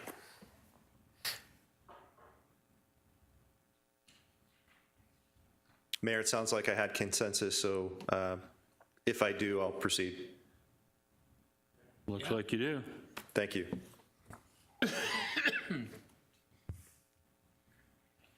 Okay. Last one. Council discussion regarding selection of a vice mayor. Mayor, members of the council, Brent Stoddard, Deputy City Manager. Thank you. Mayor, members of the council, as you know, the city charter requires the council to designate one of its members to serve in the capacity as vice mayor. That person serves at the pleasure of the council. Your council guidelines state that at the first January workshop of each year, the council will have a discussion about their desire to make nominations for the position of vice mayor. That individual will serve for a calendar year, essentially from a January to January, 12-month period.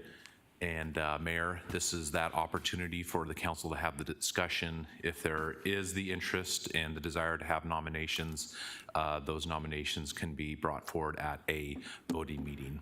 Thank you. Mr. Aldama. Thank you, Mayor. First of all, I want to thank my colleagues who appointed me to serve as the vice mayor for the city of Glendale. It's been a distinct honor of mine. It's been an absolute pleasure and a privilege to do so. It was absolutely great to serve, and I appreciate you for doing that. I can't think of any other person who has served this city for a combined 20-plus years in her lifetime. I can't think of another stateswoman who deserves to serve as the vice mayor, and I intend, Mayor, to elect or propose that we appoint Councilmember Clark to the next vice mayor. Your intention is to nominate tonight? Yes, sir. Okay. All right. Anyone else? Okay. Thank you. Is there a motion to go into executive session? So moved. Mayor, Yes, sir. council report real quickly, or city manager report is things on the agenda. You really want to do that? Just one bit of good news. How's that? Go ahead. Go ahead.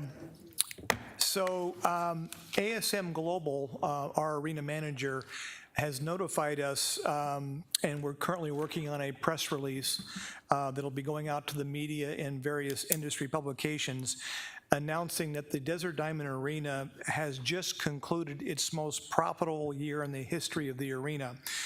In fact, total gross ticket sales for calendar year 23 exceeded our previous high water mark by more than $10 million.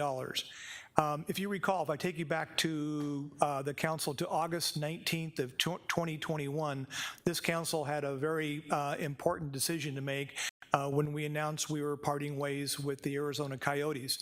And I know that there were skeptics in within the media and perhaps in the community that questioned whether this was a very prudent move for the arena. And our response and your response as a council was that you had researched this decision out and you knew that the brighter days were ahead for the arena. Today's announcement, I think, only really validates the council's decision to make a move away from having a full-time tenant with the Arizona Coyotes. And so we continue to be very excited about the future of Desert Diamond Arena. And just as an FYI, in a few weeks, we're going to be installing a mesh banner on the roof of the arena that will be showing the name and logo of naming rights partner, which is, of course, Desert Diamond Casino. And we're doing this in front of the Super Bowl, knowing that there's going to be a tremendous amount of aerial coverage of our district and of our community during the Super Bowl. And so we're getting this done prior to that happening. So again, congratulations to the council on the decision made. I think today's news about the success of the arena is significant, and the amount of increase is really measurable. So thanks also then to ASM and to our arena partner, because they've done a phenomenal job managing through that. Thank you, sir. Thank you. Okay, city attorney report? No report, Mayor. Council item special interest, Councilmember Hugh. I have nothing, Mayor. Councilmember Milner. Thank you, Mayor. I do have one item. Recently, I've received alarm calls from several residents in my district regarding drones flying in their neighborhood, delivering packages near and over their property. And I'd ask staff to come back to council and provide us some information. I know we had a discussion some time ago about drones. And the FAA had not made their regulations known at that time. And so I'd like to have them update us on what the new regulations are from the FAA, and particularly if there's any regulatory authority that we have as a city to regulate drones within the city. Thank you. Well, I didn't know if you were going to just drone on or not. Councilmember Tomachak. Yes, Mayor, thank you. I do have one. I would like to have a discussion about council establishing a policy for how we handle presumptive cancer claims, and also to include an informational presentation on how the state funding works. So I would just like to bring that forward. I think that it's gotten to the point where there needs to be a policy discussion about how we handle these presumptive cancer claims. Thank you. Councilmember Turner. Nothing today, Mayor. Vice Mayor. Yeah, not my district. Councilmember Clark's not here. I'd let her know. Anyway, I've already spoken with the city manager, and he's given me a response, but I think that the council may need to know where we're going with this. I'm getting a lot of calls, and I drive over this road myself, and it feels like I'm on a roller coaster, but the new paved roadway over at Westgate along Glendale Avenue between the freeway and, let's say, 91st Avenue, I believe, it's really bad. So I know we can't tear it out now because it's close to the Super Bowl, but will you share with us? It doesn't need to come back for a workshop, just a memo on where we are with that street, because it's not good, it's really bad. Thank you. Okay, and I'm not going to do anything at this point. I'm going to ask again for a motion to go into executive session. Second. Okay, I have a motion and a second. Any discussion? Hearing none, all in favor, vote aye. Aye. Any opposed, vote nay. There's the ayes have it. Council meeting is recessed.